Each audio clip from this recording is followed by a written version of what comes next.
Welcome to the meeting this Tuesday the 17th of September 2013 Education Committee. Claire, do we have any Sederunt and Apologies?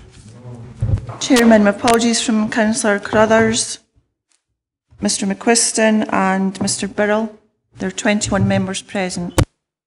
Thank you. Do we have any declarations of interest? No. Excellent. Before I move on to the minute of the meeting of the 12th of July, I'd just like to inform members that Councillor McCottery is asked to speak on item 9 and I'll allow him to do so. For 2 minutes he's been told. Item 3, minute of meeting of 12th of July. Are we happy to agree that's the correct minute? Agreed? Excellent. Okay, moving on to item 4, Revenue Budget Monitoring Report 2013-14 for the period ended 31st of July 2013. Report by Director Education Services. We have Karen McNish here. Karen, do you have anything further to add to the report? I would just like to highlight that overall this is a very positive report considering the very early stage in the financial year, and overall the budget is on target and we're ensuring that all savings and policy development allocations are on target too. So I'm happy to take any questions from members. Thank you very much. Yes, at this stage a break-even's a very nice thing to see. Members? Councillor Wiper. Thank you, Chair.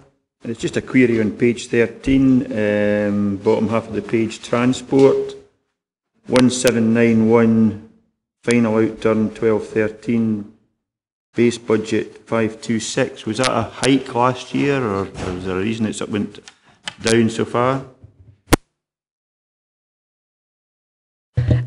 School transport actually transferred over to planning and environment as of the 1st of April, so school transport will now be reported through that committee.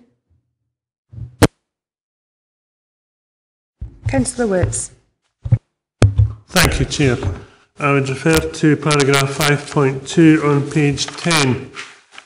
Is it possible to have a bit more information regarding the progression, as it says, of music instruction in modern languages, video conferencing? Director. Yeah, happy to send out that information, yeah.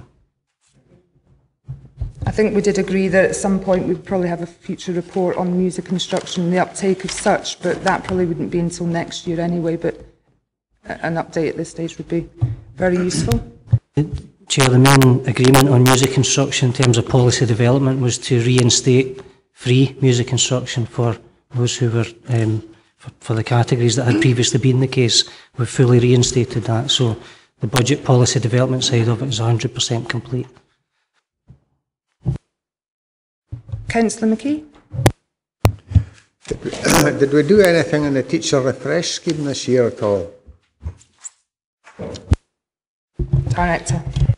Yeah, there was another teacher refresh scheme put in place over the course of last session, and as such we've got quite a number of new teachers in post from August.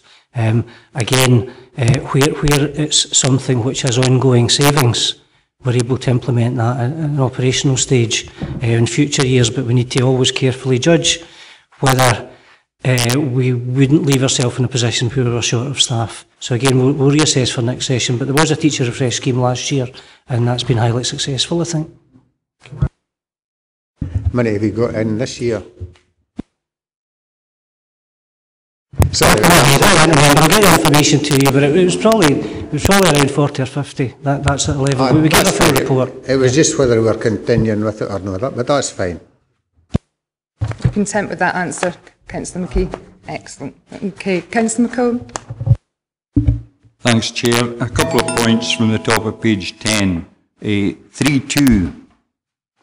I'm looking for clarification on the nature of the increase in janitorial supplies, and 3.3, the nature of the underspend in preschool and directorate expenditure. Thank you. Karen? First of all, the janitorial supplies is like the supplies within schools, and we are a bit concerned about that increase, but obviously it's colleagues in DG First that control that expenditure, so we are investigating it at this moment. Regarding the underspends preschool, it's mainly due to sort of efficiencies because of the increased roles in our own school nurseries. We are able to obviously run them more cheaply, and within the directorate, I think it's just small staffing vacancies. Hope that answers your question. Chair, just, and again for members' reassurance, I can confirm what Karen said there. The preschool agenda, there was a slight underspend simply because we've been efficient in terms of the numbers that come to our own place. Every child has received the offer and taken up entitlement, so there's no change in that. It's simply that where more youngsters decide to come to our own nurseries and we're able to rationalise the class sizes to be more efficient, and underspend occurs. In the directorate, where there have been retirements, where people have gone a little bit more earlier, or where we've been able to delay on vacancy filling, we've done that, and that's brought about some savings too. Thank you for that. Follow-up question? Simply to request that once the cause of the janitorial overspend has been identified, if it could be reported back. Yeah, that will come back in a future budget monitoring report, which are quite regular anyway, I think, aren't they? Thank you. Councillor Wiper, you want it back in? Thank you, Chair. It's just I don't quite understand the answer that I was given about this transport. I mean, if it was taken out of education, why are we still showing, £500,000 in the revised budget for 13-14?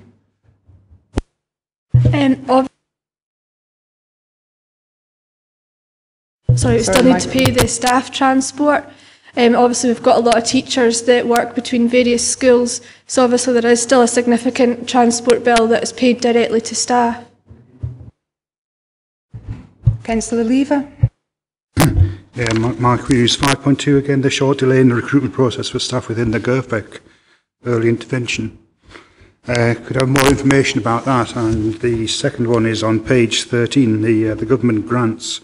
We're getting around about 40% less government grants this year than we did last year.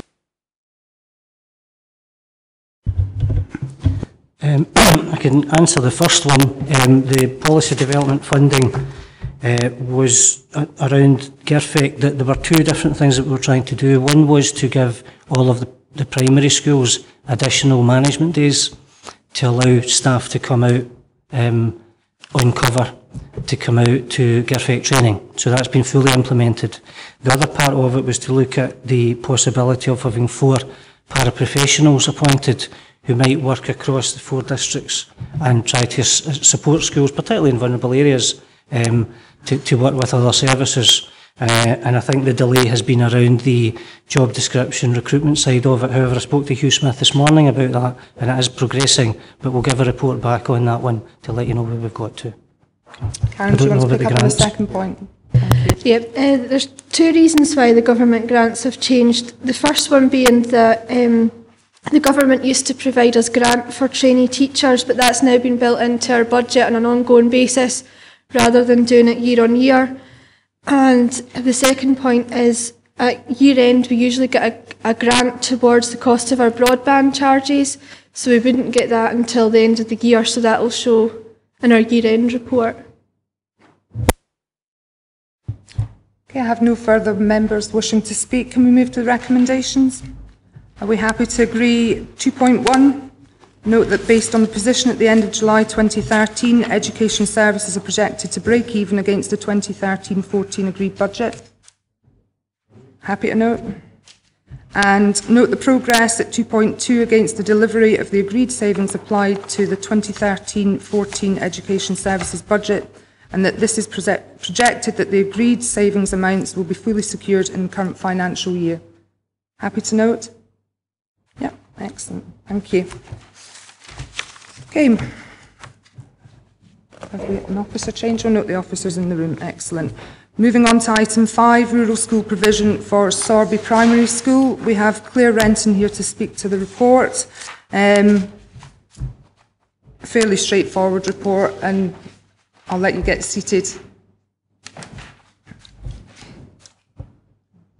And Lindsay Baker. Okay. Welcome. Do you have anything further to add to the report? I think I would just like to say, Chair, elected members, that obviously the subject of school closure is always a very sensitive one, and just to reassure members that we are engaging informally at that stage to make sure that this important item is handled with the appropriate sensitivity. I think I'd also like to just highlight that the parents have been proactive in this item. This has not been something that education services have been engaged with, so it purely has been parental choice that's brought this about. And just for clarity on the report, that the Scottish Government have lifted the moratorium on school closures, so we are allowed to progress with this item if we are so mandated to. Thank you for that clarification. I have Councillor Nicholl. Thank you, Chair. It's a sorry state of affairs when we have to close a school, but unfortunately just the children are not there, so it has to be the case. I know there's discussions ongoing with regard to maybe using that school in later stage as a community facility and doing away with the village hall. One of the two will go. But, you know, it lives, you've got Garliston 2 miles away with a good school, you've got Kirkinner 3 miles maybe, and Whithorton 3 miles in other direction, so it's fairly centrally situated. So I would be sorry to see it go, and I realise it takes a long time to do this from us giving the authority to do it today or to start the process, because I was involved in the Glentroll closure. I don't think it's anything to do with me personally, but, you know, that's 2 in our ward. But, you know, some of these smaller schools have to be looked at, because educationally I think maybe it's quite a good thing to have small schools, but I think for the social side of life it is maybe not so good for the children.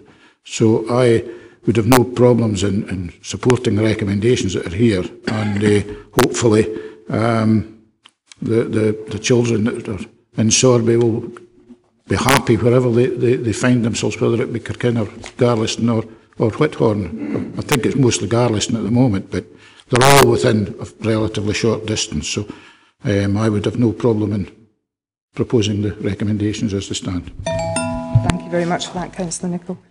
Councillor McComb? I would simply endorse what Councillor Nicholl has said.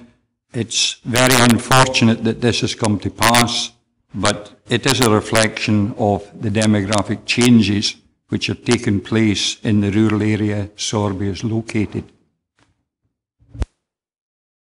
Councillor Lever. Could I just have more information on the lifting of the moratorium on school closure? Is that a blanket lifting, or are there still restrictions? Colin? Yeah, my understanding is there was a causal agreement which was around a moratorium where they were still looking at the Rural School Commission reporting and indeed legal cases that were to be reported. That moratorium is no longer in place. That's different from saying that automatically all school closures will go through, but there's no moratorium now on councils bringing forward the case for school closure. Thank you for that clarification. Councillor Nicholson? Yeah, that was part of my question. But there still is a 7-week ministerial calling period for that.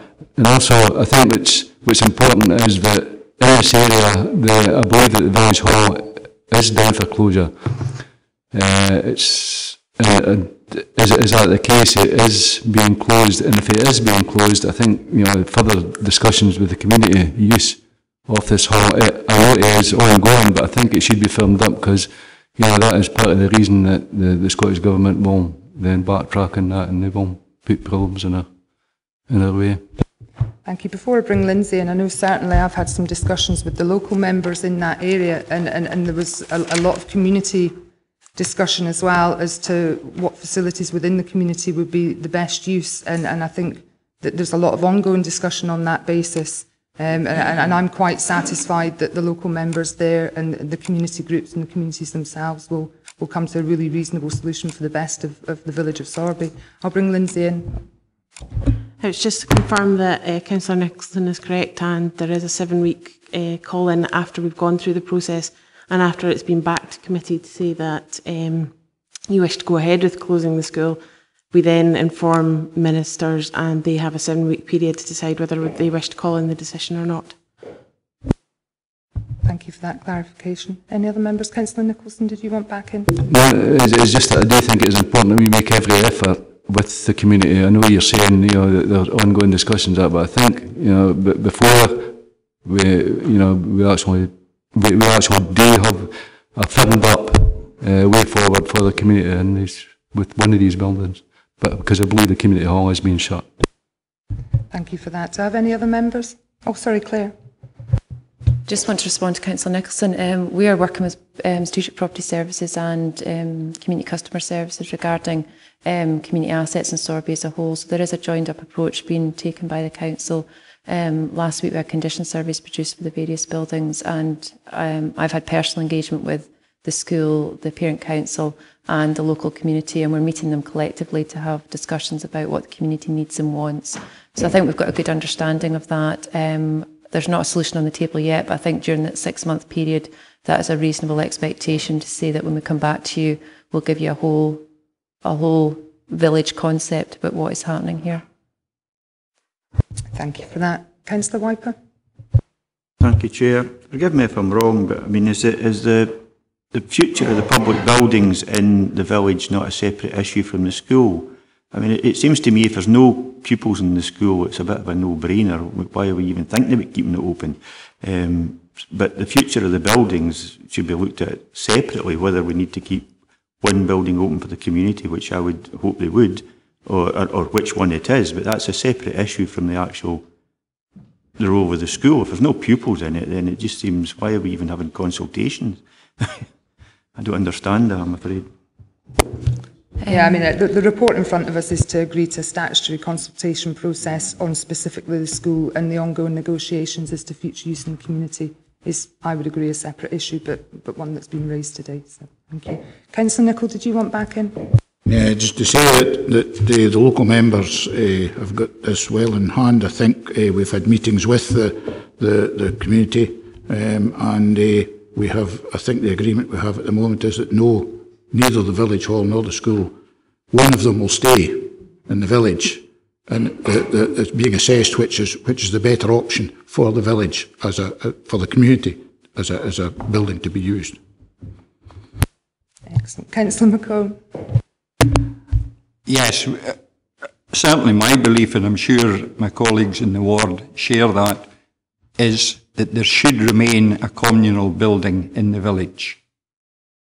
Consultation is ongoing at the moment, and we are not sure which of the two buildings the community would prefer to keep open. Thank you for that. Okay, I think with that we'll move to the recommendations. Our members are asked to, at 2.1, note that Sorbie Primary School has had no pupils on the school roll since April 2013. Are we happy to note? Yep. And at 2.2, agree that the statutory closure consultation process should be undertaken during 2013-2014 in relation to Sorbie Primary School. Are we happy to agree? Yep, good. Excellent. Thank you very much, Claire and Lindsay. Okay, moving on to item 6, Property, Buildings, Schools, Asset Class Capital Programme Monitoring Report 2013-2014. Fairly complex report with lots of action going on across the region. We have Peter Nelson here. Do you have anything further to add to the report? Microphone. As in every other year, we are overcommitted. That's not overspent. It's ensuring that we have enough projects. If any projects were to slip or fail, we'd always come to break-even point, as we've done in the past. It's rather a positive report, and because it's been a few months since, we tried to show you all the variances in projects in the table at the back. Thank you very much for that. I'll open the floor to members. Gosh, you're all very quiet today. Councillor Dempster. Thanks, Chair. On page 31, against the 4th section, doing the new surface of circulation routes, I thought we had a policy in the Council of Plain English. If that's putting our name down the lobby, that's what we should be saying. And if it's not, I'd be interested to know what it is. But having said that, there are a couple of points I'd want to make. Parliament talks about all secondary schools and it talks about sports pitch provision, our own programme of improvements. I would hope as well as improvements there would be provision for new sports equipment. I'm sure, Chair, you know where I'm coming from. I've received support not only from you but generally from members about sports provision in Upper Nithsdale, and I think that should feature somewhere in this programme, and I'd be pleased if Peter at some stage could include either an indication of where that is or where in the general programme it is, so that I can have some indication of how close we are to trying to at least commence to provide what I feel is an essential thing in a large rural area where there's no provision that's adequate at the moment. And the last thing I would maybe want to say is on page 32,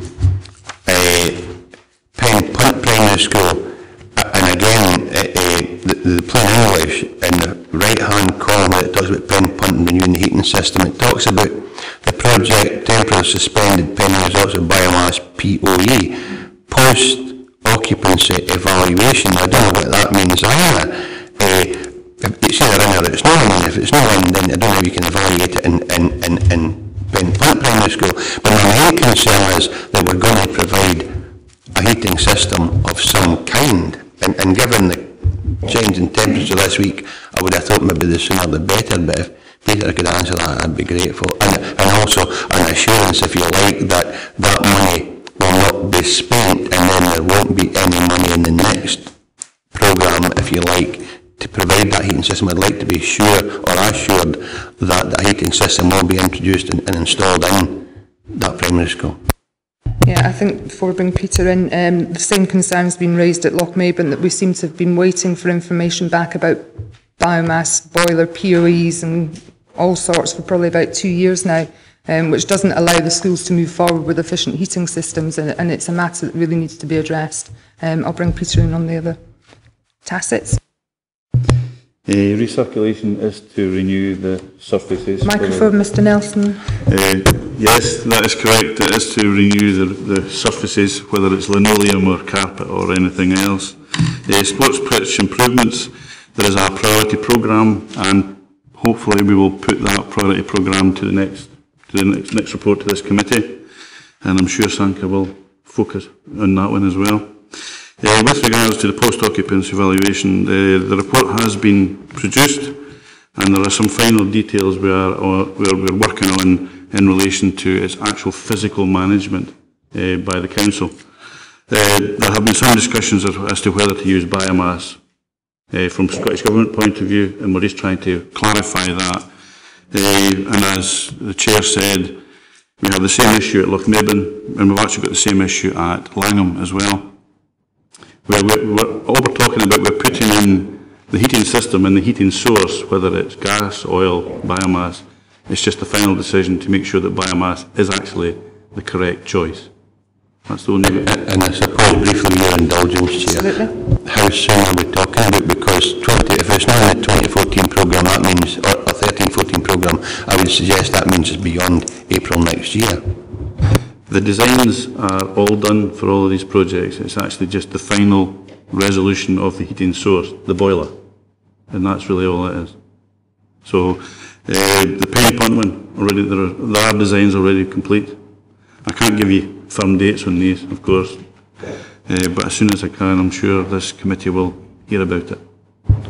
Thanks, Peter. Thanks, Happy Chair. with that. Thank you. As happy as I can be, Chair, I guess. Yeah. Well, that's good enough. Councillor Lever, did you want in on this point? No? Answered. Excellent. Okay. Councillor Brodie? Thanks, Chair. It's 14, bottom of page 27, Brown Hall Primary School. I'm very concerned about this project and the way it's developed. The cost of £862,000. It's a large project, and it's had not just last minute challenges, but problems throughout it as far as good sources that have been involved with have said. Now, it's a lot of money, it's over budget. I think there's been numerous changes to the contract over the period, which has been costly. I think from time to time we should be selecting some projects to look at in more detail and do a scrutiny bit to ensure value for money for the public purse. And I think this is one which would be a prime example to look at. so that we can look at the way this project was planned, because it mentions last minute challenges, so we want to avoid these. There was lack of planning because the kitchen, etc., was a late addition to this. So I would like somebody independent of the project, somebody preferably from inside the council, to look at this project to see how we can better plan it, better manage it, manage the projects on a day-to-day basis, and avoid these last-minute challenges. So that's what I'd like to see. Okay, thank you very much for that input. I think it would be useful to have a look at the odd project, as you say, from a scrutiny perspective, and we'll maybe look at the mechanism of doing that within our future capital asset reports. I will leave that up to officers to look at how they can manage that. Is it on this point, Councillor McClung? No. Okay, Councillor Lever? Yeah, a couple of queries. One is about the Shawhead Primary School. I know there were concerns expressed about the size of the unit we were building there. I think the roll's just over 20, and the new unit will house around about twice that number. But mention's made of increasing the car park capacity. Is that the additional work which is listed on page 32 at a cost of £42,000? I'll let you answer that one first and I'll come back. Shaking his head. With regard to Shawhead, the school is designed as a two-class based school. It is currently being used as a single one, but I believe the figures are actually rising at Shawhead, and quite soon we may well actually require both classrooms to be in use. These are part of our forward projections anyway, which is why we try to future-proof designs. With regard to the additional costs, this is to do with changes to the rear area where the playground, where the playing fields are. There have been some requests for changes to do with grounds for learning, etc. And that's why we've had to change some of the rear areas. The car park was always going to be as it is. It hasn't changed at all. You're slightly frowny. Are you contented with that answer? Say a larger car park requested. Anyway, I'll let that one line. My main query is the slippage in the autistic residential school. £400,000 we set aside for this, and at the moment we do have the children's residential unit on Hardthorne Road, which is still empty, and as far as I can see, complete for the last 12 months, more or less, at a cost of something like £150,000 per month to the council. I hope we're not going to go down the same route in terms of the autistic residential school, because we have made this point continually at committee that we do need to bring these youngsters back into to region, because not only is it better for them to be back into the region, but also it keeps that money within the local community. And we shouldn't have this continual hemorrhage of council funding going out with the region. So I can have some assurance that we aren't going to have this continual slippage with the autistic residential unit as we are with the residential unit at Hardthorne Road. I'll bring Claire Renton in on that question. Thank you, Chair. Just to say that I'll be leading on the Centres for Autism, so we're undertaking a different project management route and procurement route to make sure that we execute that and take into account lessons learned from previous programmes. I had an email today to say that the Autism Project Officer has now been appointed, and that's what caused the slippage in starting this programme, because we'd agreed that we will work with colleagues in health and social work in procuring an appropriate person with autism experience who will work with us in developing the project brief. So I'd like to think, and I was just drafting out what reports are going to be coming to committee, I'd like to think I'd have something back to Education Committee to inform you of the progress and the better shape of the project by then, and give you reassurance about the delivery techniques as well. Thank you very much for that. I think that was very useful. Councillor Diggle? Thank you, Chair. Just going back to the biomass, can you confirm that the 5 schools that have got it in place that are actually accredited and receiving money from the Renewable Heating Incentive Scheme? Secondly, could you let me know what are happening to the proceeds from the RHI scheme? And thirdly, could we possibly have a date for this post-occupancy evaluation report? Because we've been waiting for it some time now. Yeah, I don't think I can confirm that the RHI has been lodged against the project. I don't know the actual detail that's been carried out by the Sustainability Unit in P&E, but I will ask them to give you this information. And the date of the post-occupancy evaluation report is really down to senior officers as to when they wish to take it to P&R committee. Or possibly this one, depending on how they wish to do it. The lead director on that was Alistair Speedy, and it's just really a matter of lodging where it should, which committee it should go to and which date. I'm not aware of it yet. Thank you very much. I have Councillor Wiper. Thank you, Chair. It's on page 27, item 4.6, the Cochrane Hall, Kirkcudbright Academy. Halfway down it says, it is important to note that the usage and asset options for this building and the others on the Academy site are linked to the current Kirkcudbright Charter work. The only other building in that site is a community centre, and that is not linked to the community charter work. Had it been known that there was plans to close it, it may well have been included in the charter. The management committee were out of the blue told a couple of weeks ago or so that the education department wanted this building back, which is an unfortunate term because it was never theirs in the first place. They've been told that they were to get out as soon as October. Now, I have made inquiries from the current rector at the academy right up to the director of education, and nobody can actually say what the education department want that building for in the short term. So there may be plans, as the director quite rightly says, in the medium to longer term that the education department can use it, and I would totally agree with that. It is not a good place for the community centre, but the people there want some reassurance that that building will be left in their hands for a couple of years until something else is sorted out for them through the community charter. And I would like some clarification, if possible, that can be extended to them. Thank you for that. I don't think, Peter, you'll have an awful lot to add to that. There isn't a great deal I can answer on that. We have plans afoot to carry out external improvements to that building to make that building sustainable in the longer term. But some of the internal works are still subject to discussion, and that will be discussed and agreed through the School Estate Management Group. And I'm sure that will then be brought forward to the community. The important element of the links to the Charter are to how we use the buildings in that location, in the whole of Kirkcudbright. It's not specific to this school and that actual building. It's to do with the whole of the community. Director, do you have anything to add? No. Would that be a matter that would maybe go through Stewardship Area Committee as well? Yes. Yeah. Councillor Wiper. Sorry.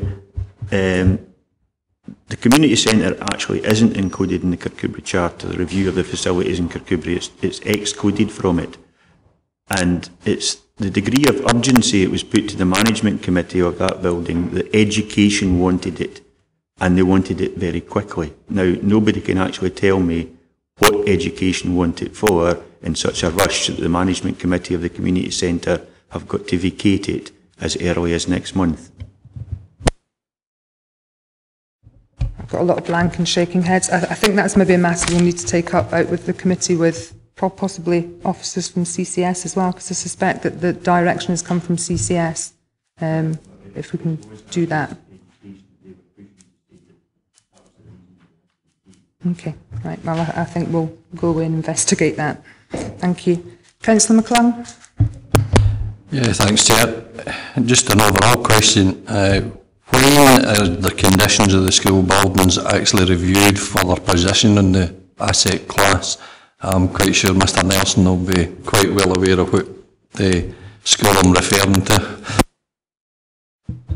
In February this year, there was a report I brought back which revised the condition reports, the actual priority list for all schools, but they are continually revised, and I do understand the school you're talking about, and it is on the list.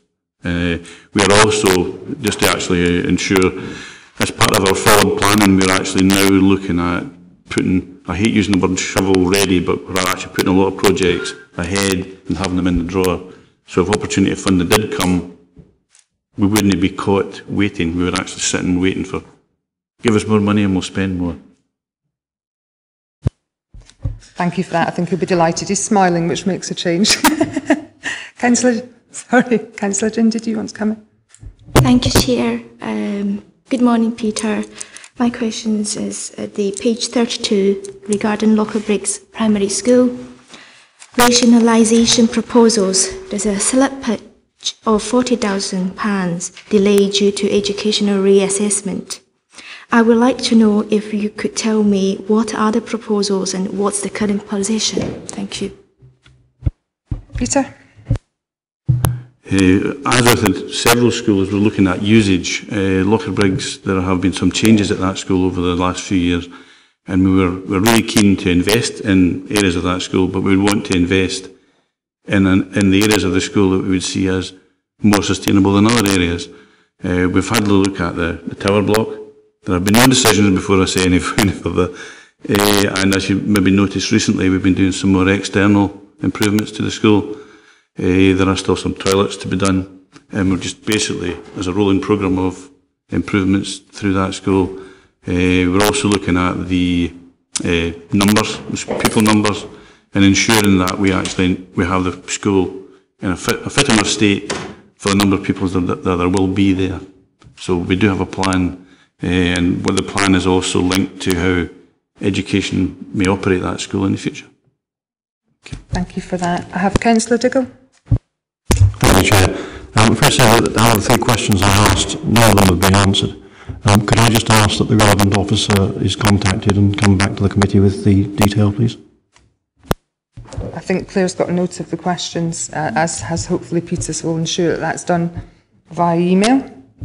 Okay, do we have any other members wishing to speak? No. We'll move to the recommendations. Councillor Brodie raised the matter of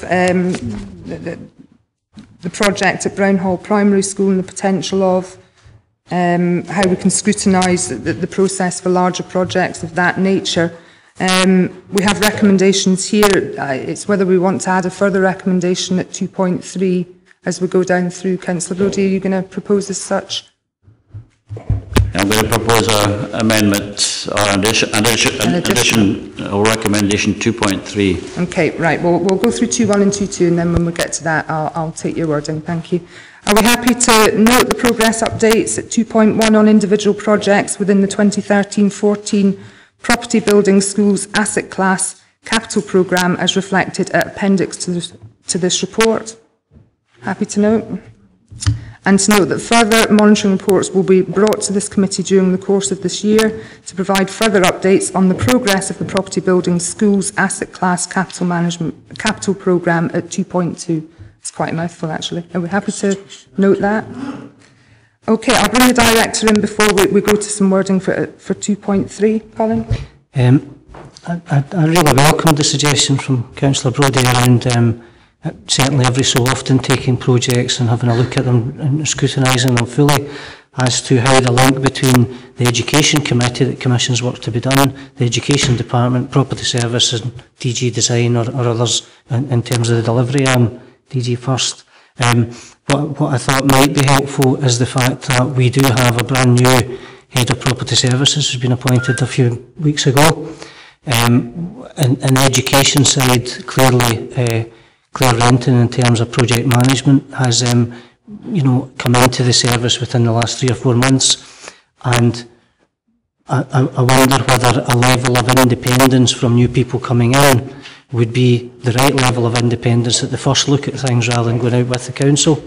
So I wondered whether, for example, a recommendation that there should be a review carried out to scrutinise and report back on the planning and execution of Brown Hall Primary Project jointly by Property Service and Education Department. Would you be sure? I think that would be fine because it would give the new person an insight to what's going on and what's needed in the future. So if we add that as 2.3, you'll be quite happy with that. Are other members happy to agree that? I think it's a good idea to scrutinise projects and make sure we're getting value for money, because because we certainly sign them off here and then we don't see an awful lot until the project's complete and we don't know an awful lot about the process in between, so I would welcome that. Are we happy to agree that as a 2.3? Yep, excellent. No dissent. Thank you very much, Peter.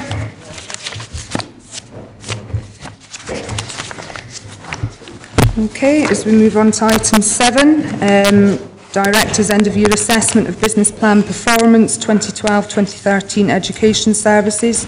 This is a sort of continual, ongoing scrutiny of performance and progress across the authority. I think we've probably got about 16 exception reports, but they're all fairly self-explanatory. We have Dr. Brighton here to answer any questions on the report. Do you have anything further to add to the report?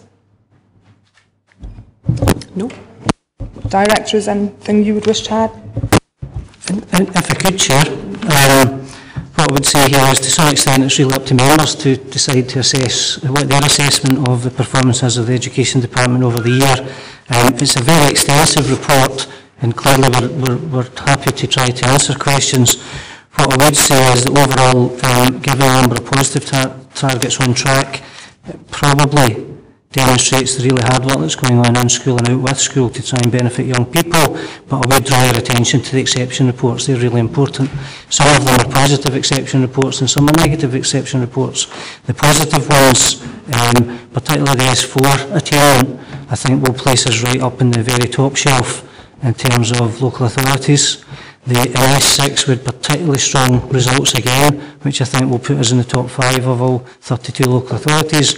Exclusions at primary and secondary continue to run at about 25-30% at the level we did 3 or 4 years ago.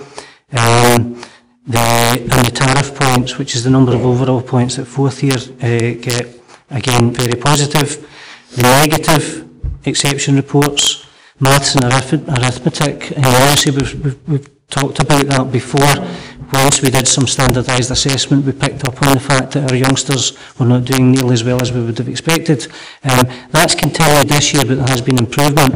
But we made numeracy a significant priority for the department last session, and we're beginning to see that improvement in a number of strategies that are there.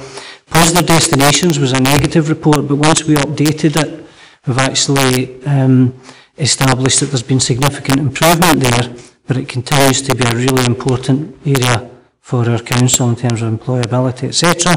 Looked after children attainment was a negative. We're very disappointed on that in their attainment. However, it's worth mentioning that I think it's 15 children.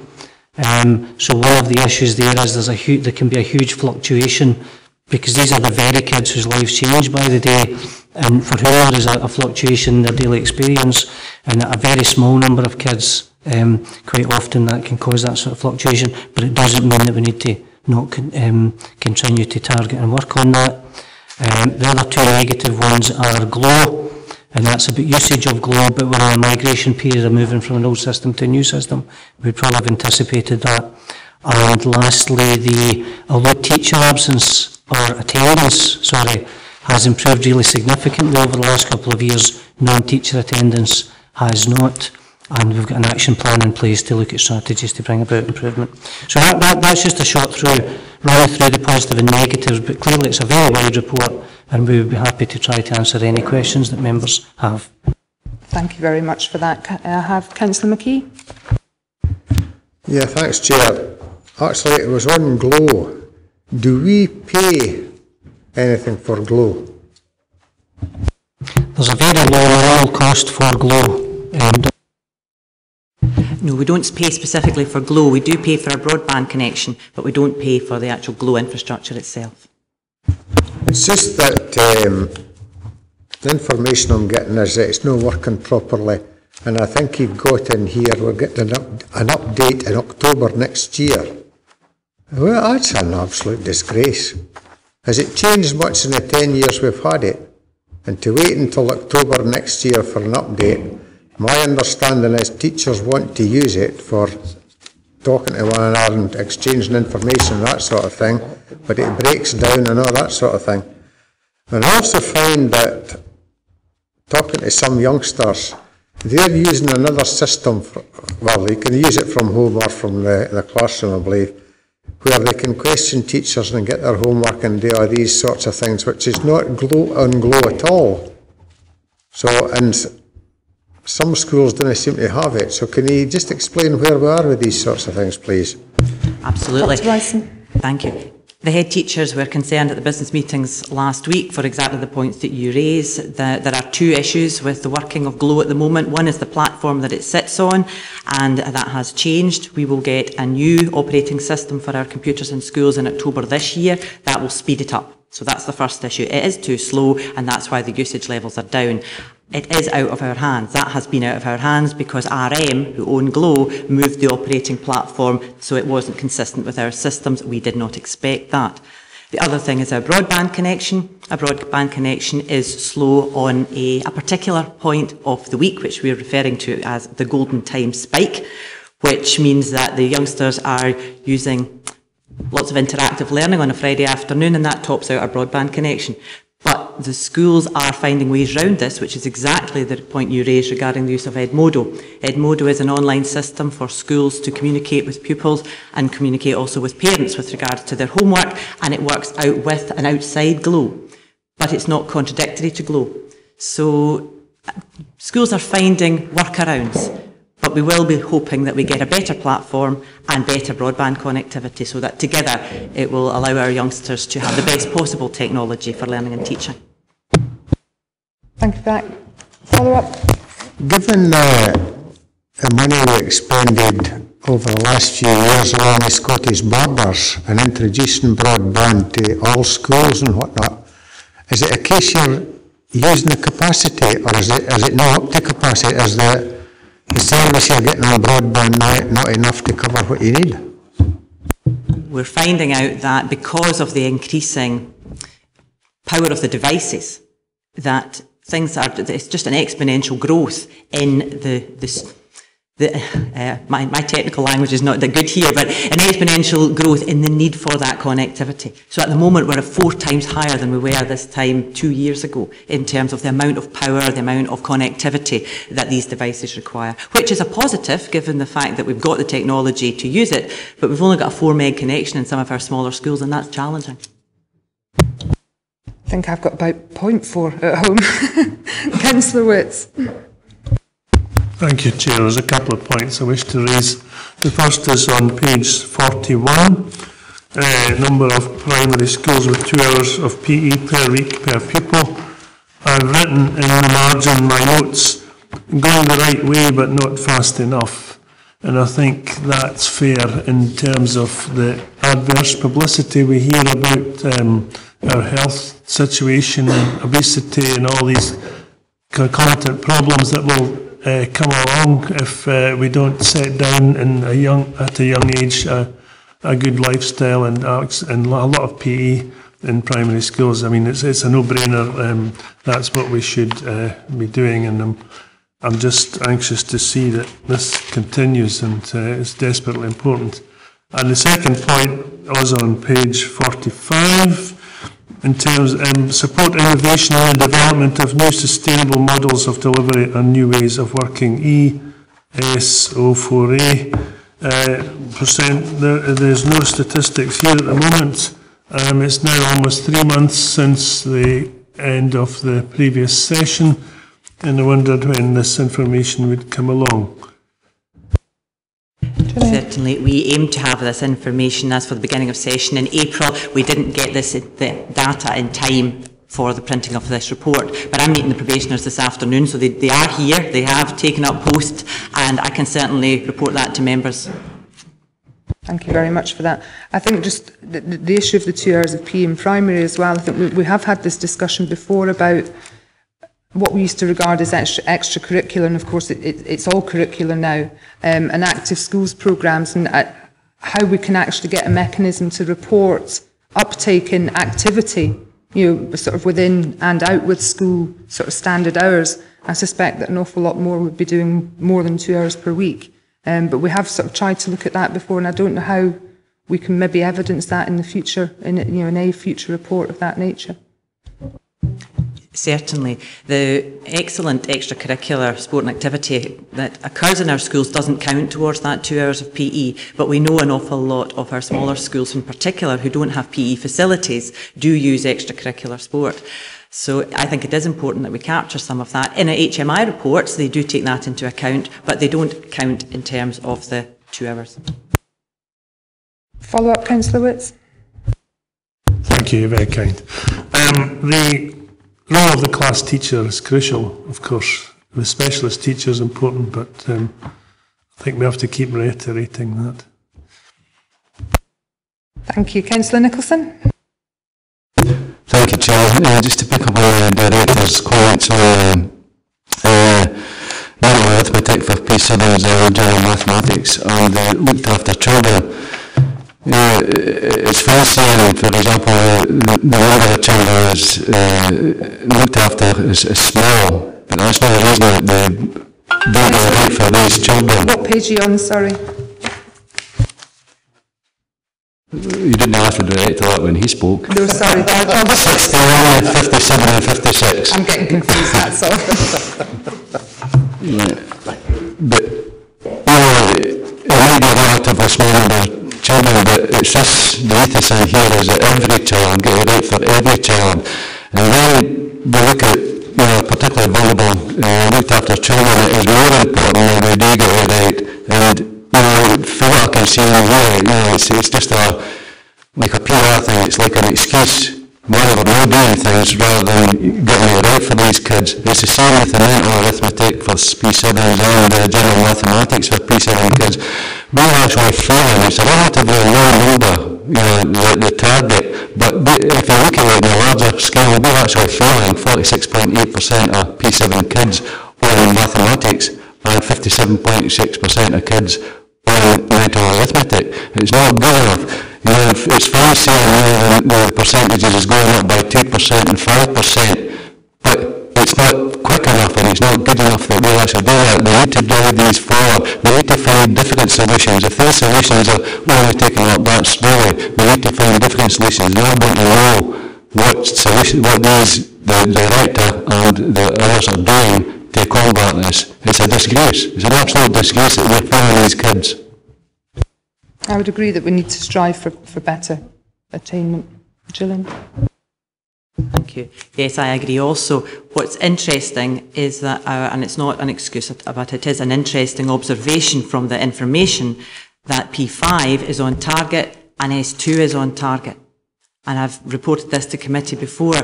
There is something in primary 7, and I completely agree that it's not acceptable. But it is not long-standing if we're back on target at S2 and our maths and English attainment at S4 is strong. So there is definitely something. Now, we know across Scotland that through the Scottish Survey of Literacy and Numeracy and through standardised assessments across Scotland, that we know that other Scottish authorities see this dip in primary 7. So we need to look with our curriculum specialists to see and bring about the change that you ask for in terms of quick recovery, which hopefully then will increase our S2 and increase our S4 attainment further. Director? Yeah, I would agree with Councillor Nicholson. It isn't good enough. We recognise it wasn't good enough. It's the one area that's causing us a major concern. We made it top priority last session. Every single school in Dumfries and Galloway has got raising attainment around the numeracy agenda in their school improvement plan. We produce new guidelines. We monitor the results as they come through. We've got 1,600 teachers who are the people who deliver on this. You can't turn the tap on overnight. What we can do is put in a lot of effort to set the conditions for improvement and then monitor like mad to make sure improvement's brought about. We did see improvement. It's not as quick as we would like, and we'll be bringing back further reports to you. Thank you. Councillor McClung?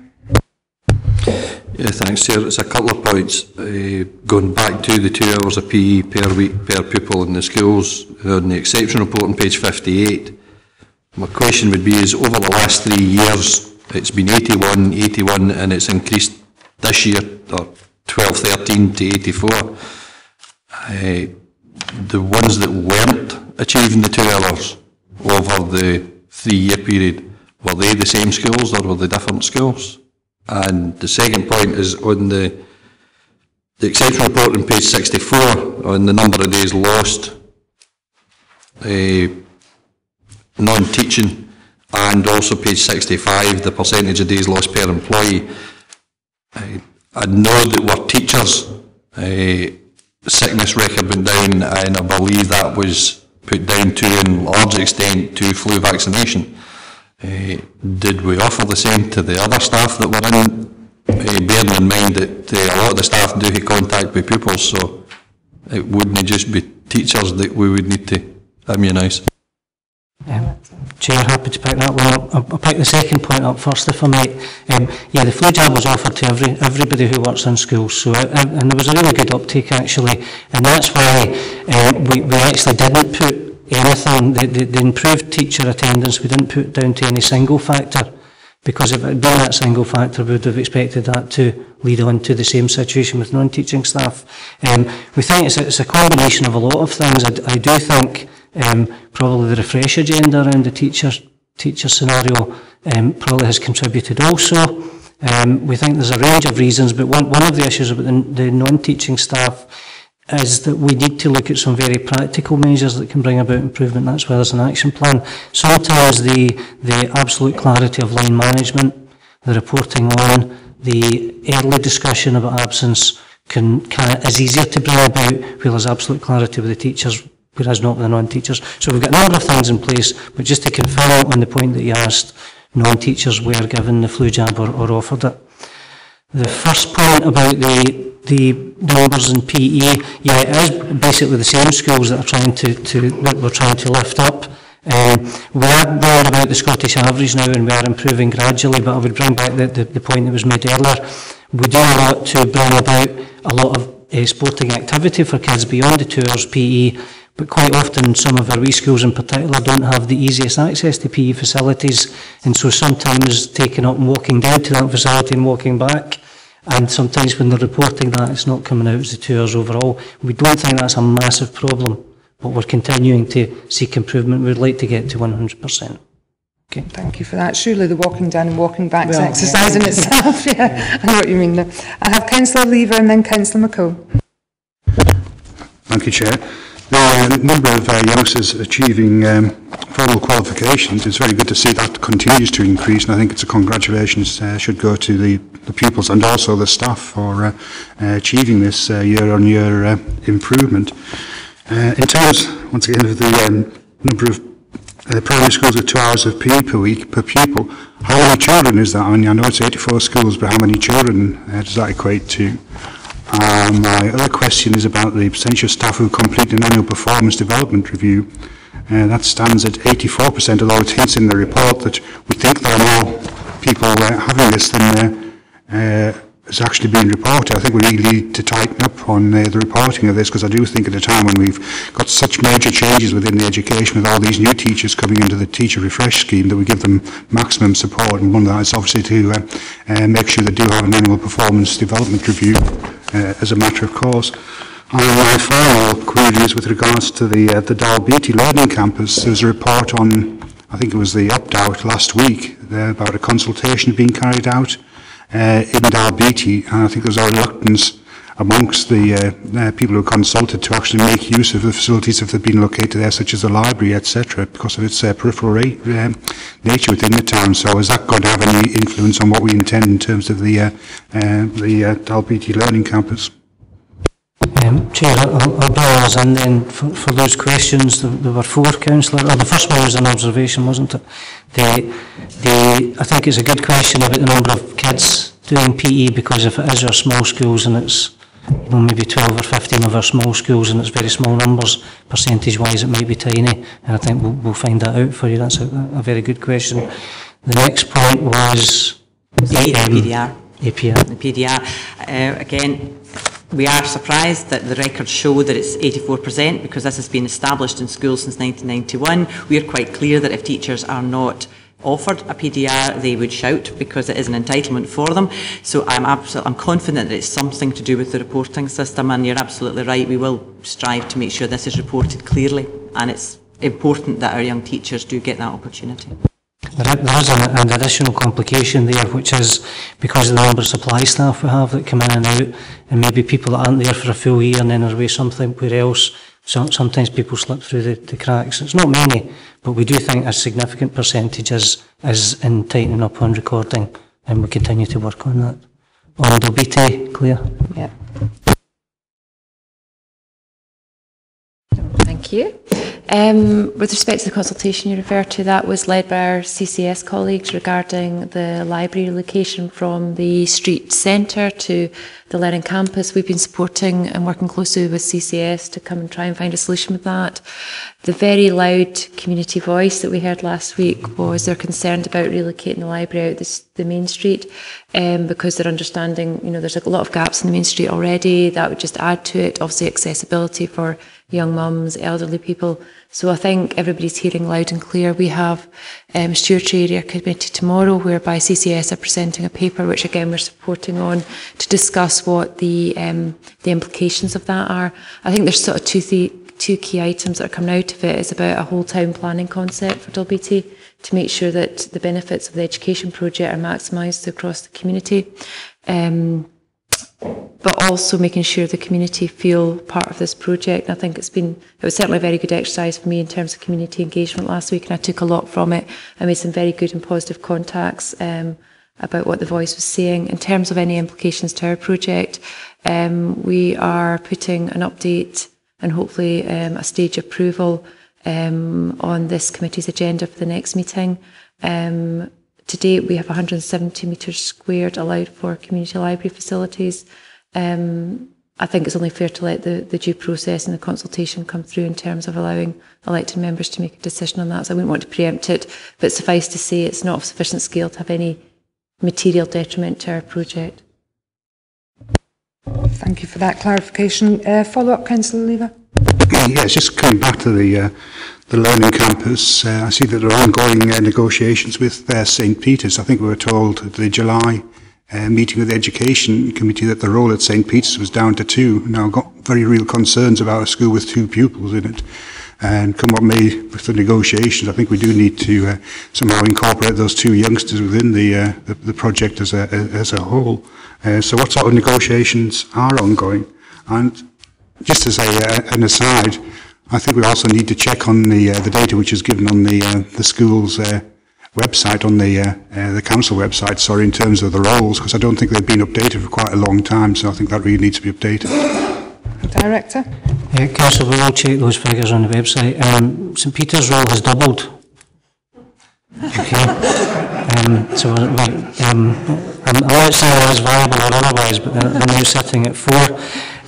It's closely tied in clearly to earlier discussions that we've had around where St Peter's might sit in the bigger project, but it's also arguably linked to our, I wouldn't say dipping our toe in the water, but our first school closure consultation around Sorbie and the extent to which that progresses smoothly. It would be up to members at a later stage to consider whether schools that we have with 4 or 5 across the authority, and there's not only one, whether in the longer term this committee or members wish to pursue school closure or not, and that somehow significantly, I think, links to where St Peter's sits within the Dalbeattie project.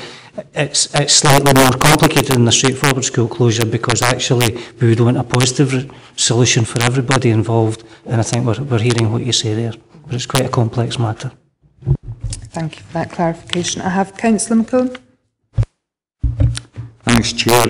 With regard to the variation in absence statistics for teaching and non-teaching staff, I note there is an action plan to be put into effect, and the action plan includes regular central reviews of open-ended absence. I would hope, as part of these regular reviews, that there be a thorough investigation of the underlying causes of the discrepancy in absence rates. I think it's essential that we get to the foot of the variation which the statistics are showing us.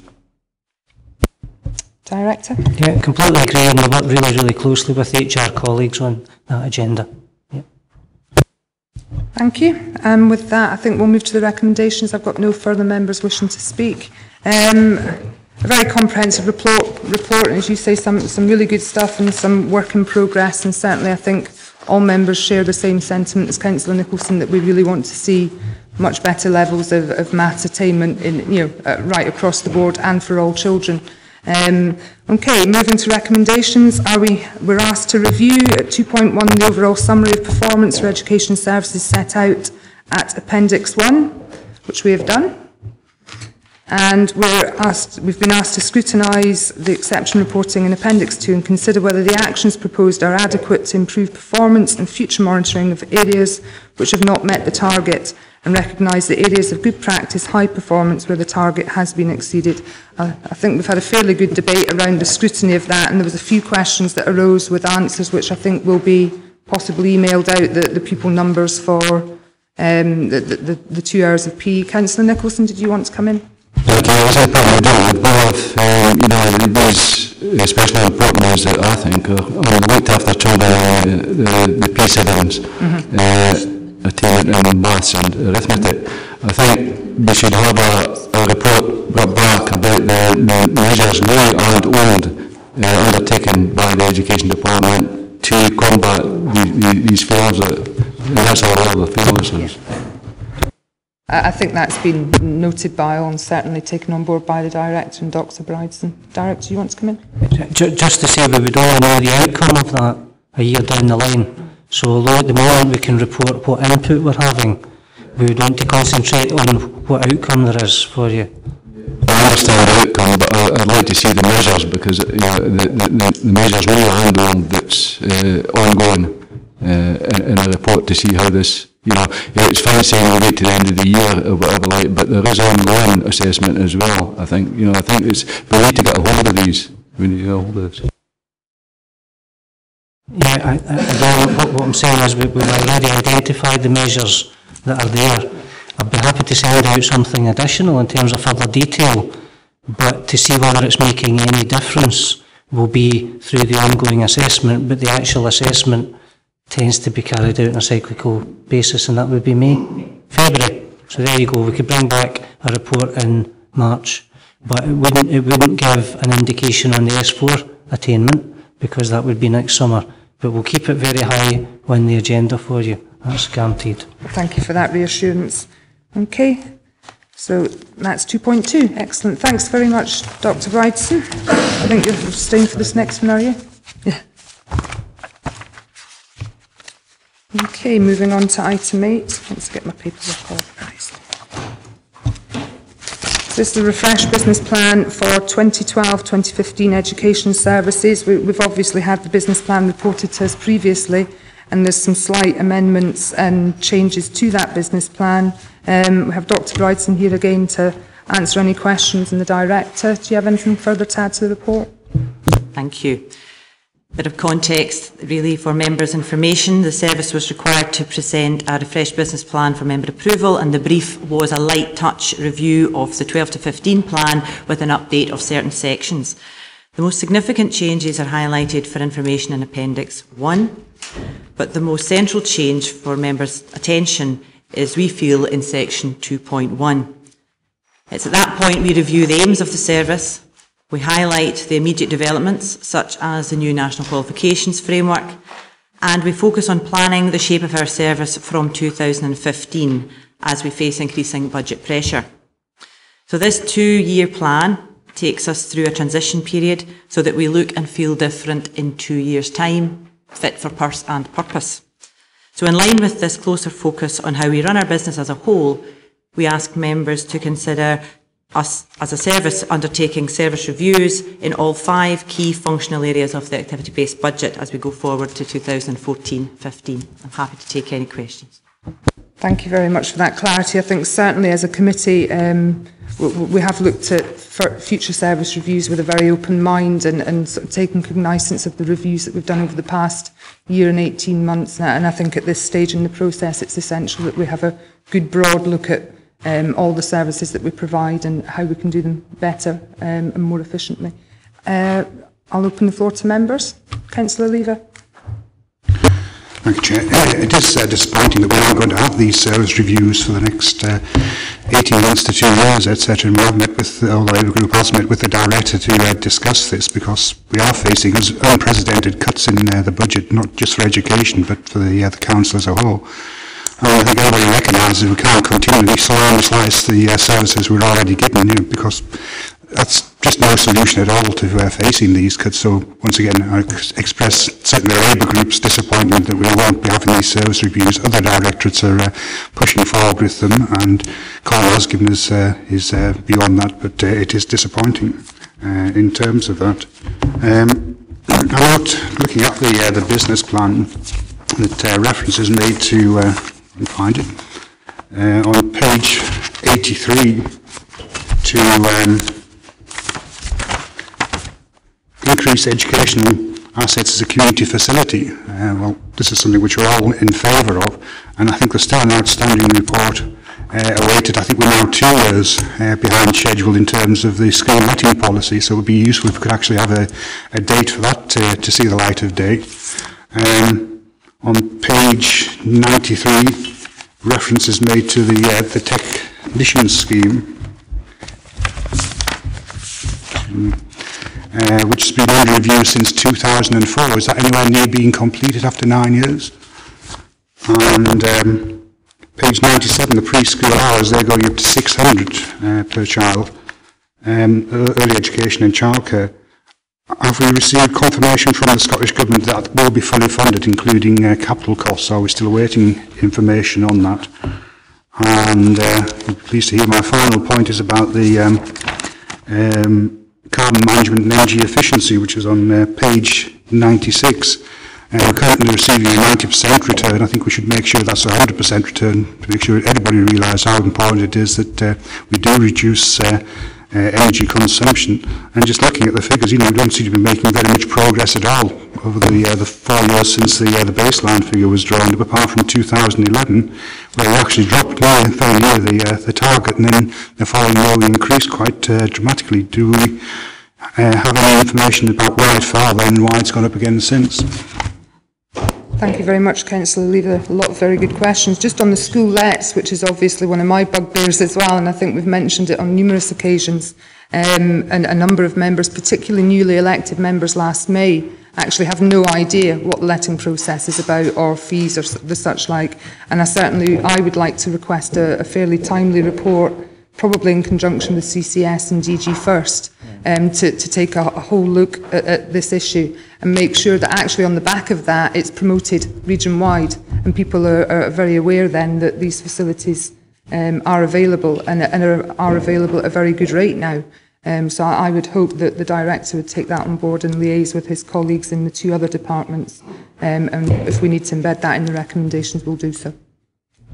Chair, we have liaised with colleagues, and I understand that the agreement with colleagues would be that CCS would lead on that particular report with our support, because getting the message out to communities about what facilities are available, albeit some of them happen to be schools, felt best led by CCS. Now, we're not pushing that back or delaying on it, and we're working with Richard to bring a report.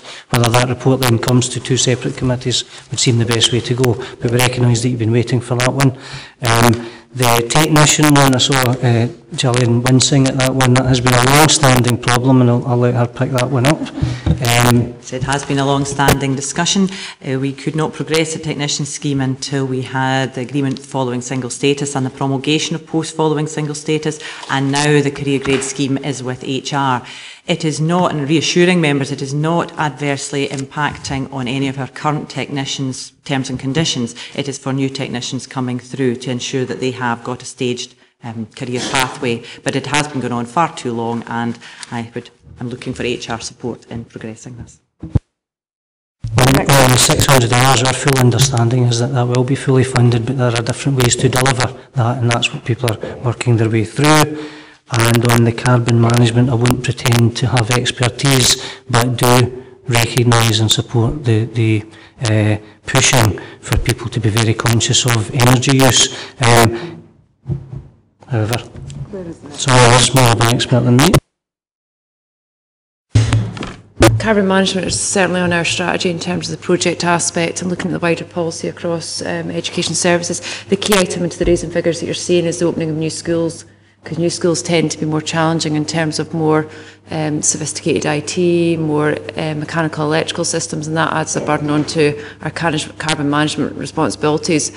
What I would say is we're really taking the time now to just have a review about that in terms of the whole sustainability strategy and how we do meet our targets. You know, we do see this as an important item that we should be delivering on and be exemplar on as a public sector body, and we're looking at ways about how we best deliver that. Thank you. Follow-up, Councillor Lever.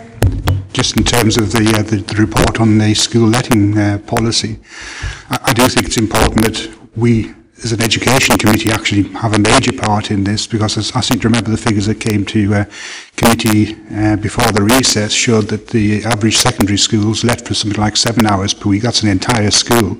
And the average primary school was about 38 minutes or something such as that. So, you know, we aren't going anywhere near making the best use of these resources. And, you know, they are very expensive, amazingly well-equipped resources as well, so we should maximise it and actually look at how much money we are actually raising.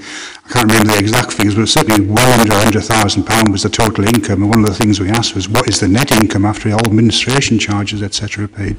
Perhaps we shouldn't be charging for a let of any of these premises if it will actually encourage groups to go in and use them. So I think that should be forming part of the report when it comes about. Director. Yeah, I will personally guarantee that I'll speak to CCS and ensure that there is a report coming soon to both committees, okay? I absolutely guarantee that. I think just on this works. The reason I chose my words quite carefully is because I don't want to commit another directorate to a time of a report, but I will take away the sense of urgency that you have delivered for us. I think just on that, I mean, I will give you my assurances as well, and I think that crucially the issue hasn't lain with the use of community facilities. That the issue has been with school lets in both PPP and non-PPP buildings, and I think that what we need to do as an education authority is make sure that we're maximising the hours that we're already paying for under the PPP contracts, and as I say, promote wider use of all of our school estate. Now that can be done in conjunction with CCS, but as an education committee I think it's our remit to make sure that our facilities are maximised to their absolute. So that would be my direction of travel. And Councillor Lever's nodding for once. That's good. Councillor Diggle. Well, thank you. I'm just wondering, there's not an underlying service structure where the head of service east is responsible to the deputy director, while the head of service west is responsible to yourself. I was just wondering whether you could explain that. The reason for that at the time was also to do with functional issues. The head of service West is also the person who's responsible for ESL, learning support, and linking to other services for vulnerable children. And because of my role in leading GIRFEC, in terms of chairing GIRFEC, it made more sense that would be the link.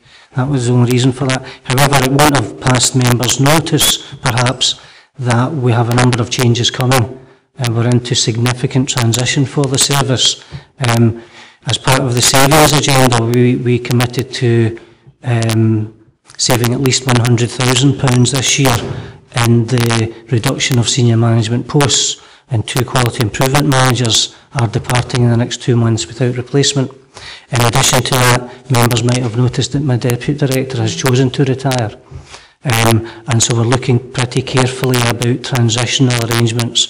So anything that's on the chart there is going to change over the next wee while.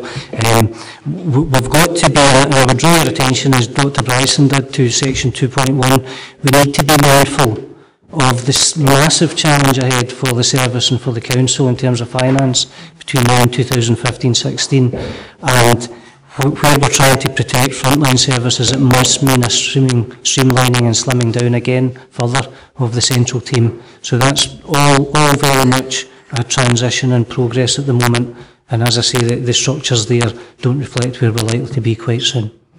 Okay. Thank you for that. Do I have any other members? Councillor Nicholson. Thank you, Chair.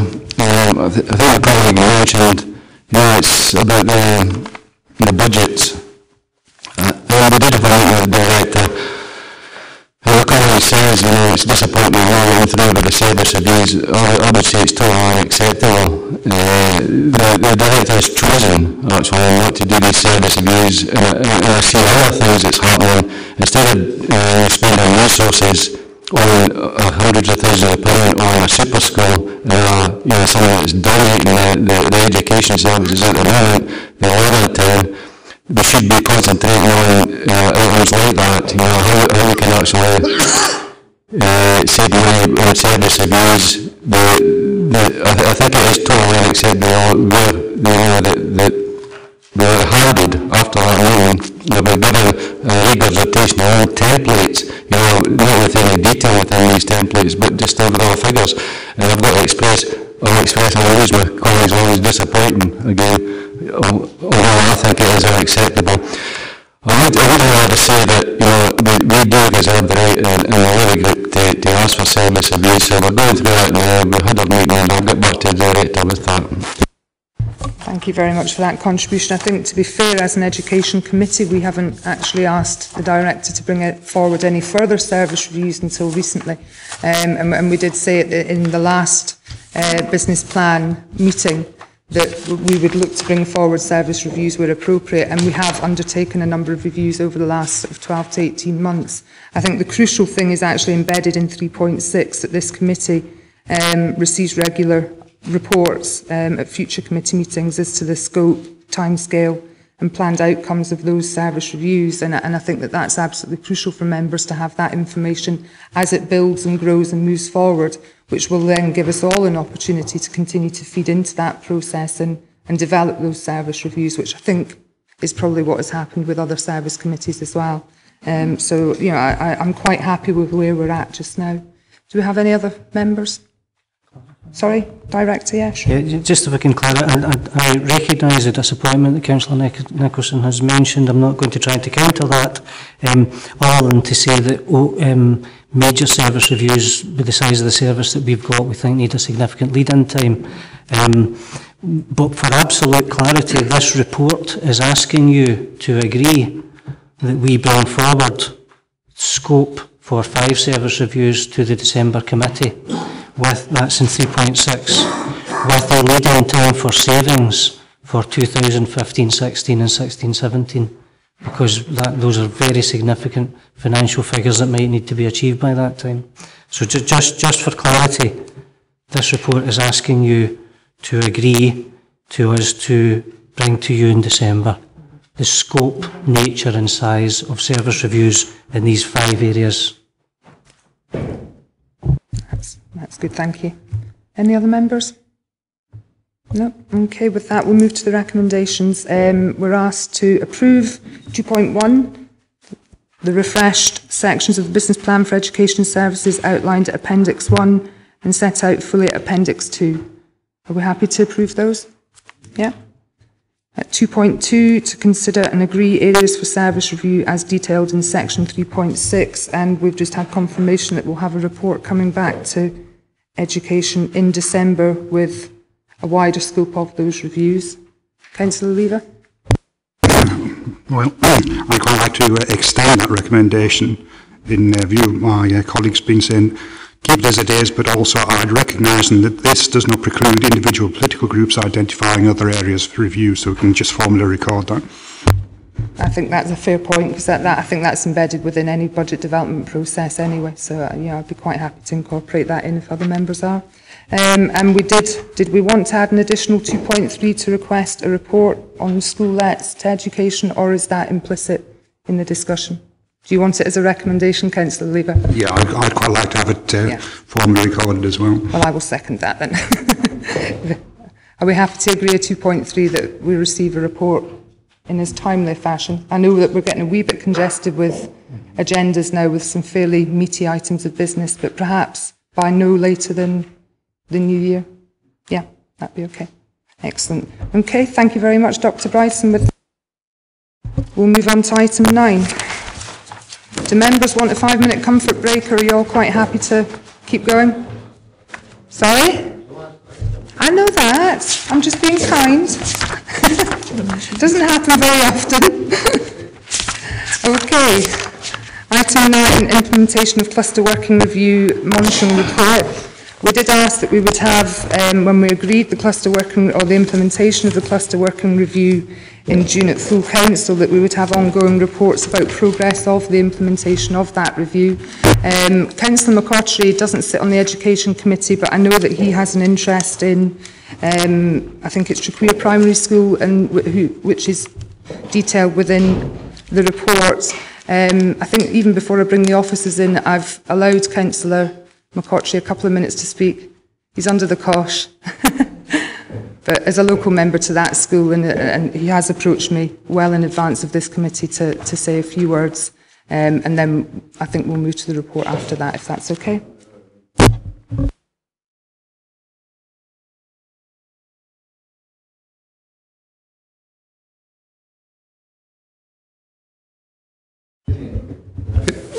Okay, thanks very much, Chairman.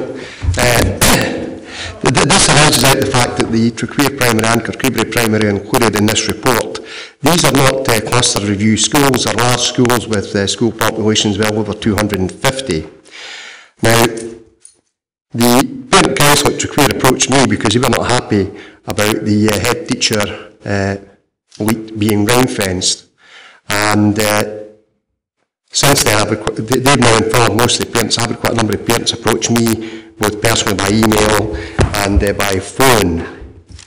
Now, one thing should be understood, regardless of what was decided on the 28th of May by the Education Committee, that matter was then remitted to the full council on the 30th of May.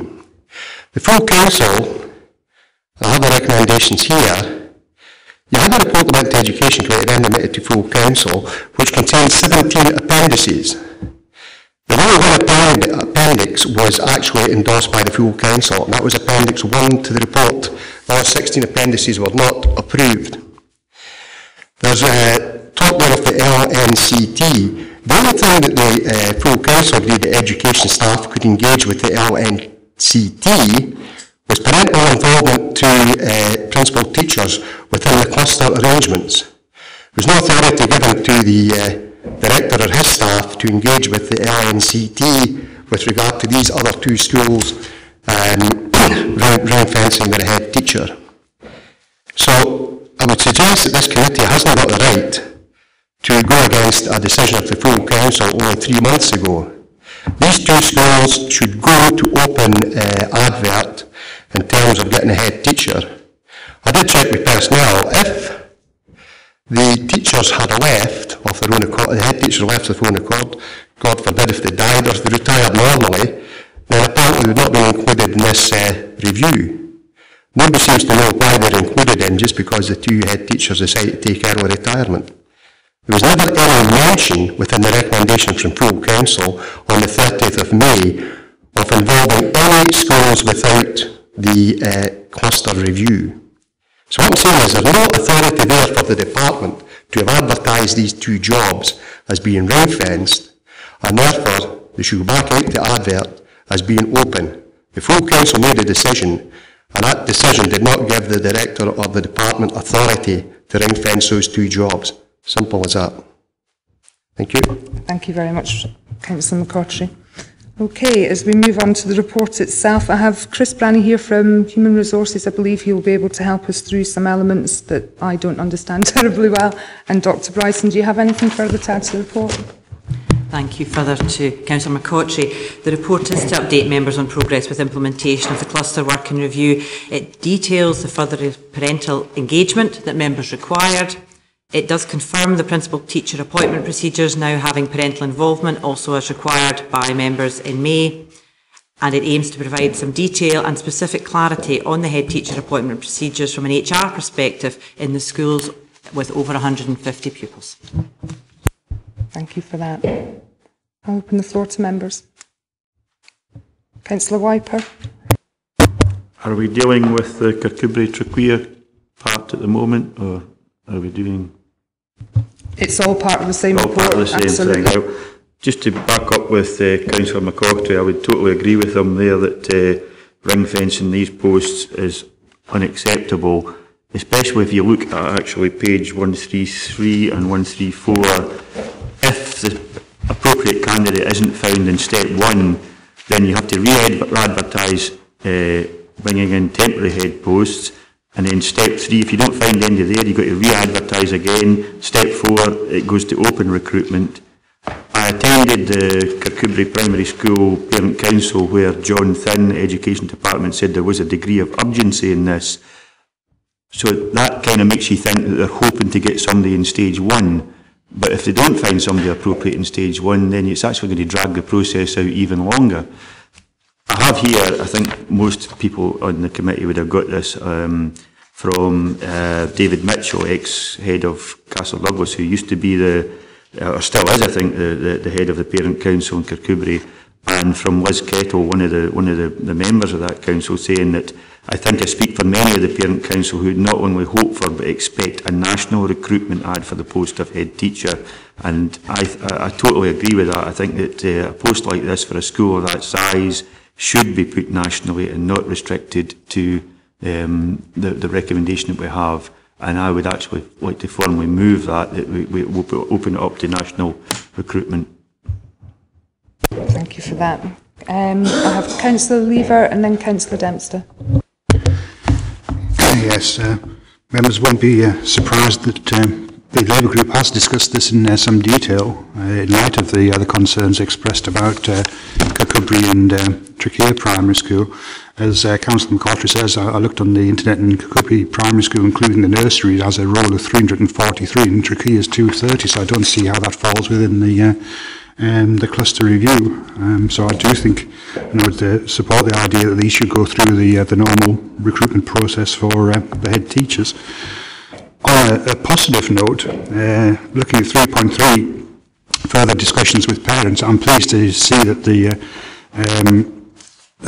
director has taken into account the concerns which were expressed at the May committee meeting in terms of some of the suggestions that were made.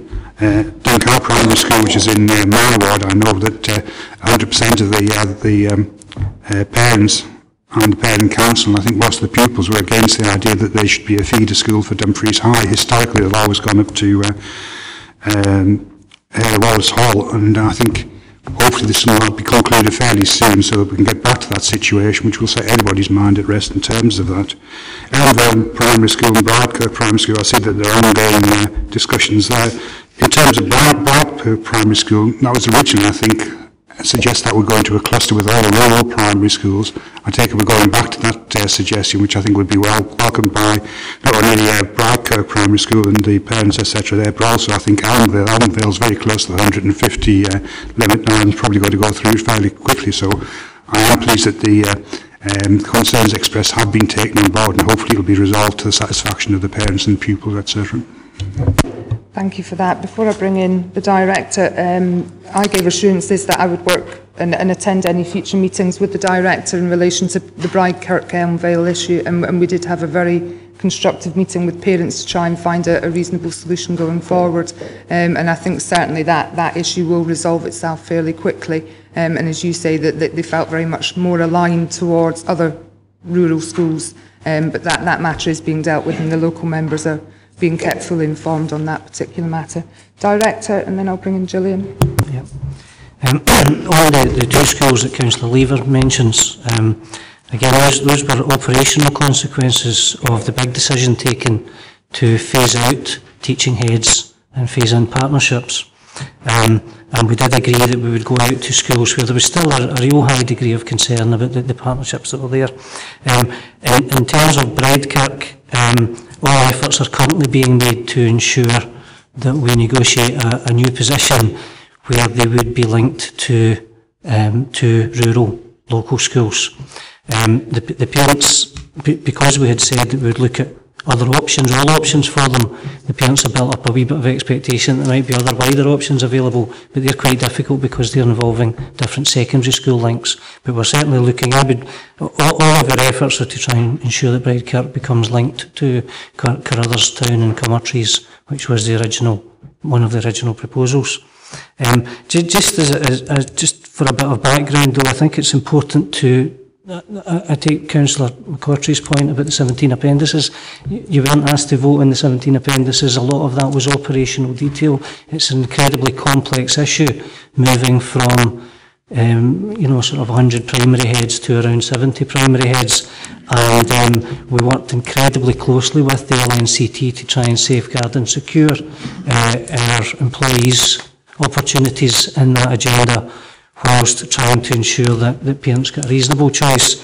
You would note from the minute of the full council that there was discussion around the fact that things would be different, and in fact 3.10 of 30th of May was to note that after the cluster working review is fully implemented and all matching redeployment has been carried out, future head teacher recruitment processes will fully involve parents. So there was a clear indication that things would change. The question mark is around these two particular schools. And the reason that they're involved is that because we wanted to try to minimise the risk of any job loss or redundancy after 3 years, then we offered as much voluntary opportunity for those people who were ready to leave, and we put public funds into allowing an offer to go to head teachers of the larger schools also to leave early. Two took that up, and on that basis that's why they were part of the overall framework for trying to replace all of the head teachers that we've currently got. Now, maybe ask Chris to have a word about that, because it actually simply is applying council policy and service arrangements with the LNCT, but we do recognise, that's why there's this further report and discussion around it, we recognise that in the perfect world, parents would pick all of their own head teachers, every school would have a head teacher, every school would be viable, we wouldn't have to go through this review. But the reason we're going through this review is because of the difficulties we had in the past with recruitment, sizes of schools and the strategic way forward. But maybe Chris could give an HR perspective on that. Absolutely. If I bring Chris in at this point, thank you. If I could just endorse what Mr Grant said, from an HR point of view, the cluster working review is a restructuring exercise, and in such cases the focus is always on protecting those who are at risk or our core and existing workforce. And it's about safeguarding jobs, so we have HR policies for this purpose, and one of those policies is the matching policy. And that's there to ensure that a fair and equitable and reasonable process is followed. So the operational arrangements that we're talking about comply with these policies, and additionally from an HR point of view, we're happy that these arrangements have been agreed after working closely with the relevant trade unions and reaching agreement through LNCT. So just to reiterate, the first priority from our HR point of view is always protecting the existing workforce. The ERVS can be used as a tool, and it does create gaps behind it, and those gaps can then be ring-fenced to protect those who are at risk as a result of any restructuring exercise. And that's seen as good practice in terms of HR. And it's really about the need to avoid reaching head teacher redundancy situations through this exercise. Okay, so just for clarity, what you're saying there is that what we agreed in May at full council is completely in line with our corporate HR policies in relation to redeployment and matching, and any variation from within that would be contradictory and beginning to unpick our entire corporate HR policy. Okay, right. I have Councillor Dempster and then Councillor Gilroy.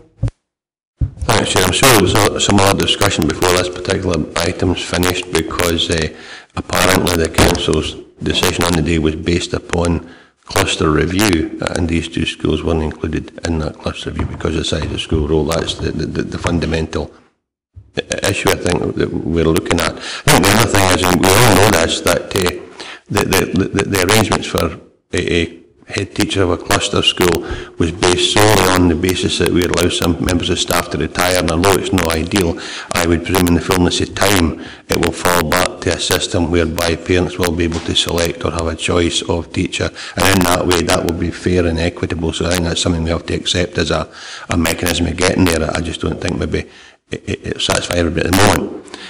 In relation to Duncow, which was the point I was hoping to speak on. Councillor Lever has just about covered all the points with the exception of one. And the one is that in May or early June, when parents came to see me and other council members, I raised it with the director. He told me at the time that he was in discussion with parents that he would brief members sometime after the holidays on what his proposals were. That hasn't happened at all, which is a failing that I find particularly disappointing, because it says in 3.1 discussions among key stakeholders. Now, I would have thought local members would have been regarded as key stakeholders, and that's something that I think the Directorate should bear in mind, that local members are heavily involved going to parent council meetings. They're contacted by parents, as Councillor McCaughey has illustrated a minute ago, and not to be involved in the process is less than helpful. I'm not disappointed with the proposals, I'm not disappointed with the Director's doing, I'm disappointed that for some bizarre reason members haven't been fully involved and included in the information dissemination exercise, and that troubles me. I'm sure it's an aberration that won't be repeated again. I'll apologise for that aberration. What I would say is that in that particular case at Duncow, the initial proposals that we began to talk to parent council chairs about possibilities around have moved and shifted as our officers have met with them, and to some extent, had we met and told you what proposals were, we recognised that we wanted to talk to parent council chairs as well, but I fully accept that we need to do more where we can to involve yourselves in these issues. One of the challenges is that in the cluster working review we have perhaps 60, 70 schools involved, and you know that's why the main area for members was in the strategic decision that we go down the route of trying to keep our schools open, find better ways to do it, and move away from having teaching said positions. After that, an awful lot of it's been operational, and I accept what you're saying, Jim. It's just in terms of the number. I've got 2 people working on the cluster review. We're reducing staff all of the time. It's not always possible to meet with all local members about all of these local issues, but I accept that we should try to do more of that. Thank you for that. I have Councillor Gilroy and then Vice Chair. Thank you, Chair. I think this is quite an interesting thing, particularly from the Kirkcudbright and Traquair point of view. And I think if you look at it from the parent teachers and the school council's perspective, you know, it is probably a perception that by not going out to open recruitment, you are restricting the applicants to these head teacher posts, and by so doing you're restricting and possibly not allowing them to recruit the best possible teacher for their school, which is what they want to do. And I just need to know from the governance officer whether or not what Councillor McCaughey has said is that the department did not have the authority to ring fence the recruitment of these 2 schools because they were not part of the cluster review. And we need to know that, because if that is the case, then we have to relook at it.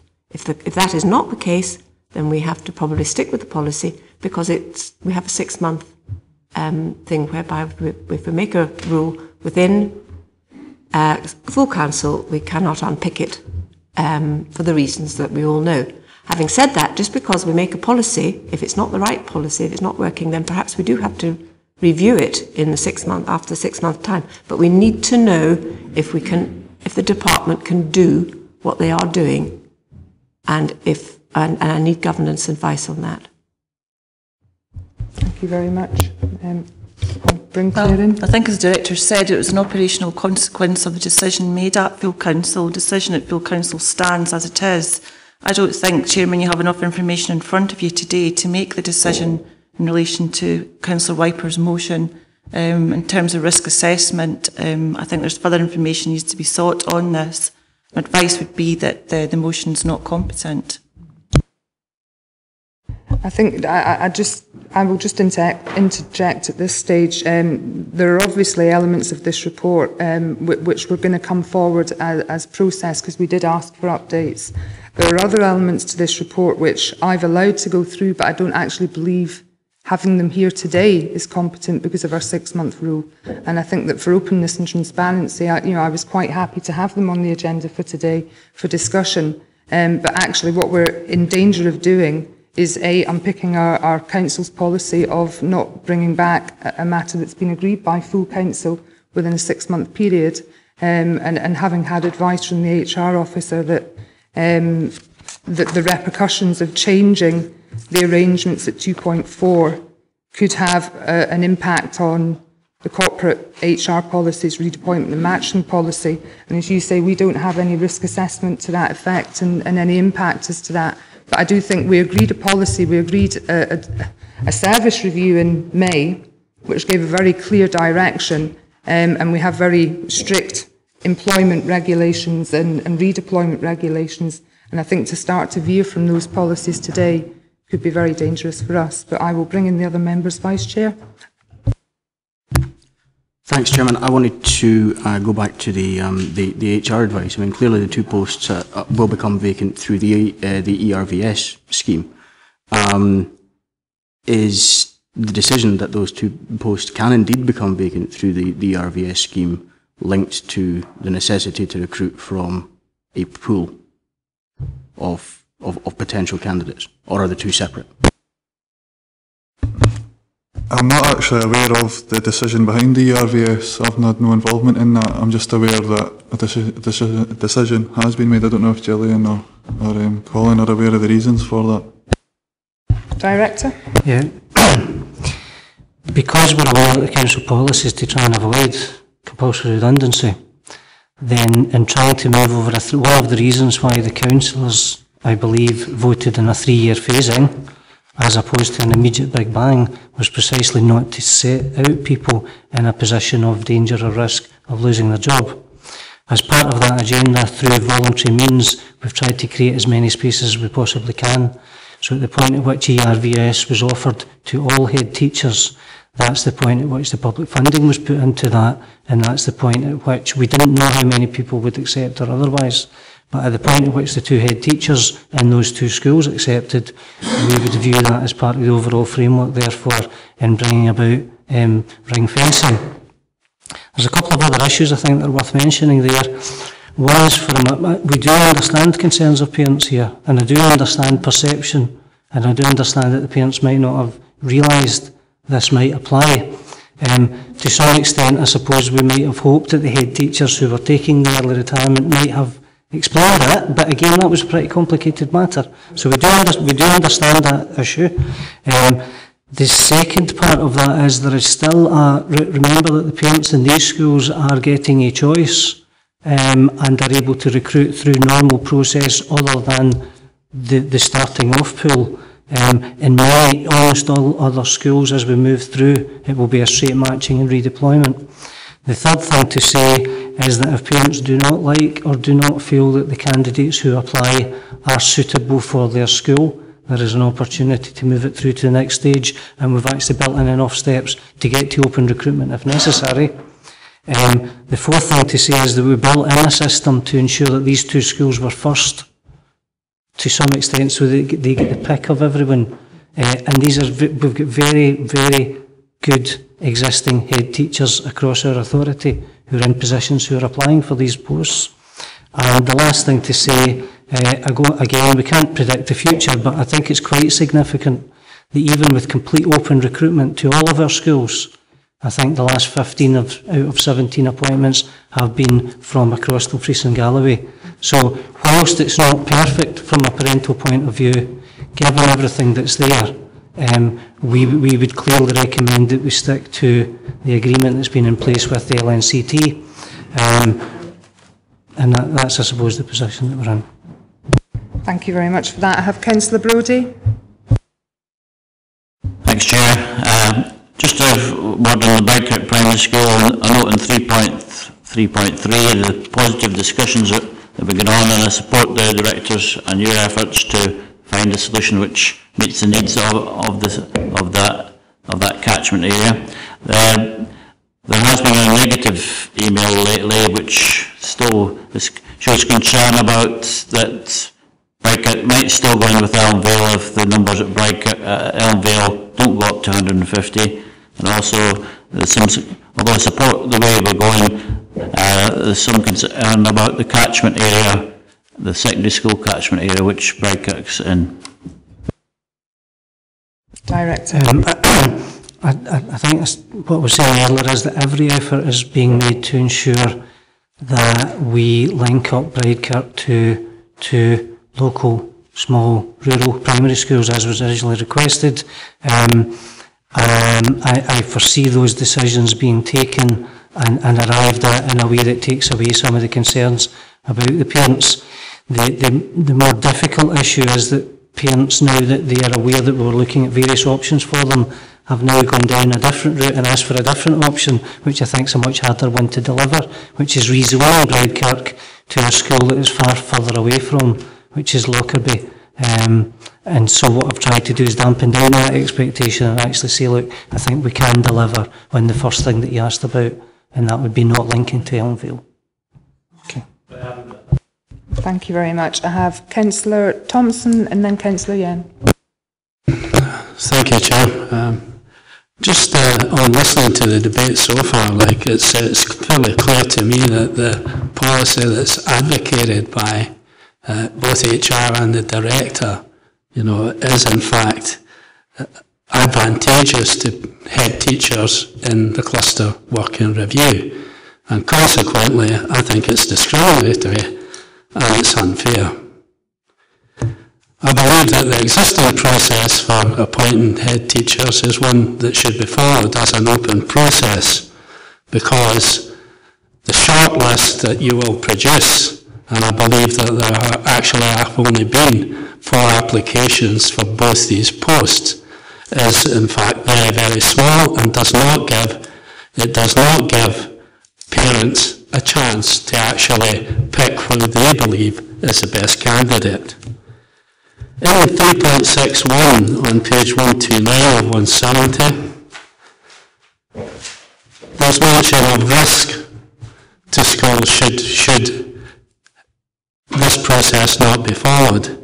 Now, I don't understand what that risk would be, because it has been common practice within the Education Department for acting head teachers to act up for periods of up to 2 years.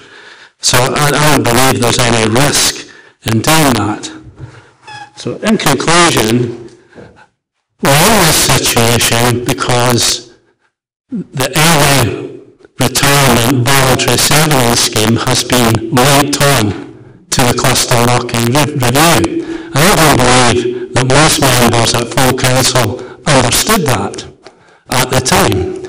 And I don't believe that had they understood that at that time, that they would have actually approved that particular means of going about the business. I also think that for both these posts it should be an open process of recruitment.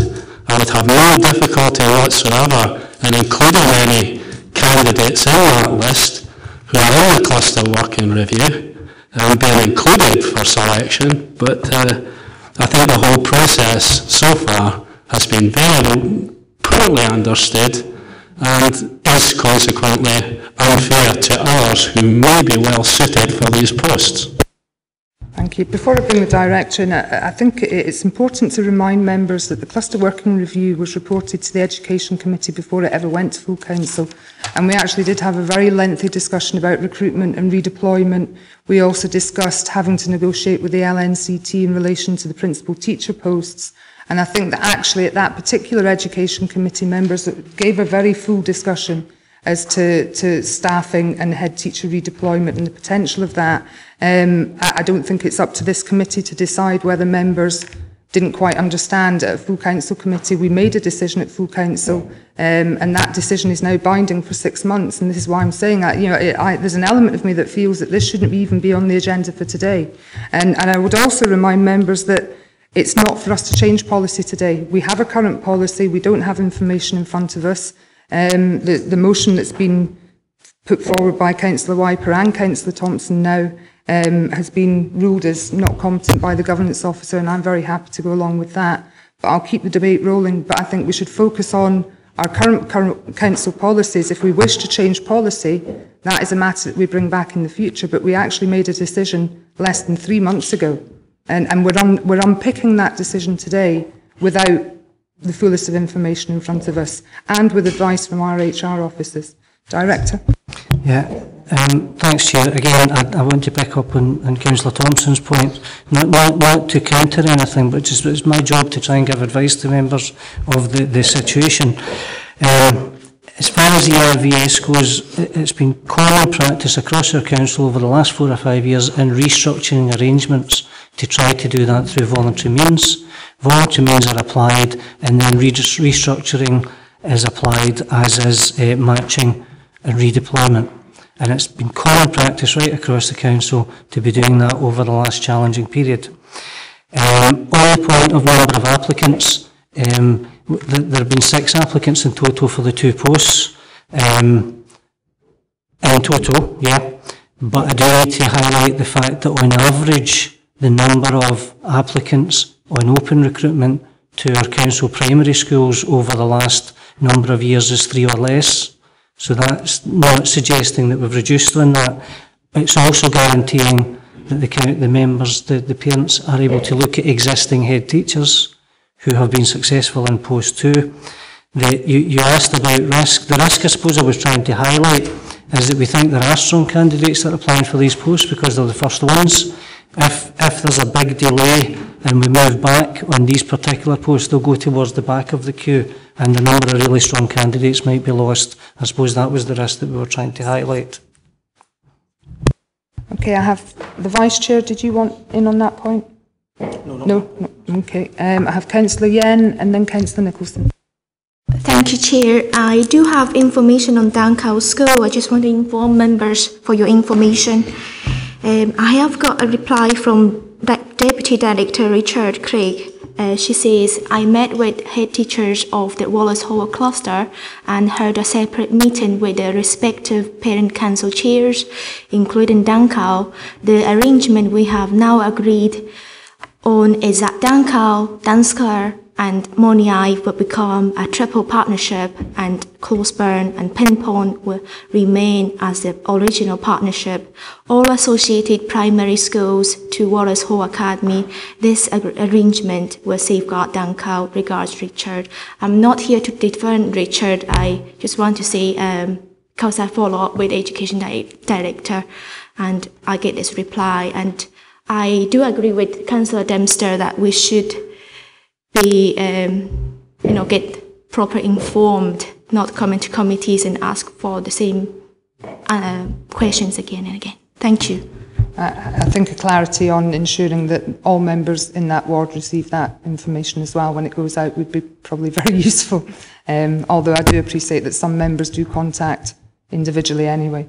Okay, we have Councillor Nicholson and then Councillor McComb. Thank you, Chair. Councillor Thompson's made all good points. Councillor McCarthy before him, and I think the governance officer said about yourself, Nelson, the governance advice about competency of Councillor Wipper's motion. That stands if we take it that the CWR restructuring that to Queer and Kakubri was part of that. CWR, which the argument is that it wasn't part of that. It's they're not part of the CWR, the restructuring. So therefore, I would argue that Councillor Wipper's motion is competent. Governors can give all the advice they want, along with HR. Again, HR, the argument falls down is if the Queer and Kakubri is not part of that CWR restructuring, then they're quite entitled to have an open process. Okay, thank you for that. I have 3 second speakers. Sorry, Councillor McComb, and then 3 second speakers. Thanks, Chair. It's with regard to Parent Council representation on the appointment of principal teachers. I'm seeking an explanation as to why this representation only extends to the implementation phase only. Director. We currently have agreement with the LNCT around recruitment processes right across the board and at different levels, and across our schools, parent councillors are not involved in appointment at principal teacher level. They are involved at deputy and head teacher level. What we said was that because there was an understanding that parent councillors wouldn't have the normal involvement with head teacher appointments during the implementation phase, we would extend and negotiate through the LNCT to give them an opportunity to be involved with principal teachers, and that's what was agreed. Thank you very much for that. Councillor McComb? Yeah, the problem I see with these principal teachers is that in effect they are acting head teachers. But we would not agree with that, and all of the discussion with the LNCT around the specific duties are quite clear that they might be the person who's on site on any day, but the responsibility for strategic decisions in the school lies with the head teachers. But, okay. Thank you. I have the Vice Chair. Thanks, Chairman. You caught me by surprise. I thought there was someone in before me. I wanted to go back to the head teacher appointments issue and looking at paragraph 3.6.2. Talking about possible renegotiation. What does that mean and what does it involve? Because I don't really know much about that. We do have members of the LNCT here, and Ms Dennis, Mr Burrell's just left, but what we've been clear about here is that there is an agreement with the LNCT around restructuring. We're also clear, if you turn to page 133, that although we're not clear on the lines that we asked members to agree on of the appendices, it is in Appendix 2, page 133. This went to full Council and Education Committee. At the bottom of that page, it talks about the process for appointments made to subsequent vacancies created in larger schools outside CWR being ring-fenced to head teachers within. That was in the committee paper that went in. But again, I recognise with 17 appendices is very complicated, but that was actually there at the time. What I am saying is that we don't want to come along to this meeting and say that that there's nowhere that we can go with this. But we're very clear that it is possible to ask to renegotiate with the LNCT around these two posts. However, that will require LNCT dropping the agreement that's already been made and arguably going out with council policy. HR might have a view on that one. So I'm trying to open the optimism there, because although it's possible to go back and discuss that at LNCT level, LNCT would need to take a view that was an exceptional one to come out of the council policy around restructuring. And there's no guarantee that that would happen. Thank you. I have Councillor Dempster and then Councillor Wiper. It might be useful, Chair, if that's what happens, because you said earlier you can't change current policy, and you mentioned not having the fullest information, and governance says that Councillor Wiper's motion isn't competent because you don't have the fullest information. So it may be that the best plan is to defer this particular item for 4 weeks until we get, or next meeting, until we get an update and clarity on exactly where we are, what the implications are, and what the benefits of changing to an open applications policy might be. Because clearly there will be an issue, there will be a problem no matter which decision is made today, unless we simply defer it and get further information, the fullest of information, before the report's concluded. Thank you. I think I understand where members are coming from, but I'll go back to my original point. I think with respect, we're beginning to unpick a decision that we actually have no right to unpick at the moment. As has been pointed out, full council did agree, including on page 133, the process for appointing head teachers, and under our corporate HR and redeployment and matching process, we would be, if we change any decision today, we will be going against our council policy of not returning a subject to committee within 6 months, and secondly, we would actually be unpicking our own corporate HR policies. And I think it's very clear, and the governance advice has been very clear on that as well. We do actually have other issues within this report. I have Councillor Wiper. Can I just come back briefly, Chair? It's on the same point, obviously. If we defer it, we're not actually making a decision, so that would be quite safe. HR did indicate that he personally wasn't involved in the initial discussions and implementation or the creation of the policy. So we've not had professional advice, and that's no reflection on a member of staff that's here, but he's saying he wasn't there at the implementation of the process. He's now following instruction or a line that's been set out for him to follow. So a deferral wouldn't cause a problem because you're not making a decision. I think with respect to HR, we're very heavily involved in the cluster working review process, not this particular member of staff, and we he's very kindly come along today to help to answer some questions, but I think certainly people within the HR department were very heavily involved within the cluster working review and the processes for that. The fact that Mr Branney doesn't have the answers that you want doesn't mean that the answers aren't correct from another member within that department. But I will come, Chair, if you get a report, a more detailed report for the next meeting, and in the meantime, the only implication, as far as I understand it, although it's maybe a serious one, is the financial implication. And I understand we've not appointed yet. I understand no promise anyone in the post yet. There's a process that we're involved in, and there is an allegation, however light or substantive it might be, that members at full council didn't understand the implications of the 19-page document that was presented. Now that needs to be unpicked, to use a terminology you use quite regular, to make sure this committee are confident that the decision they make is the right one, and that's why a deferral wouldn't be a bad thing and a further report brought to members. I'll take that on board.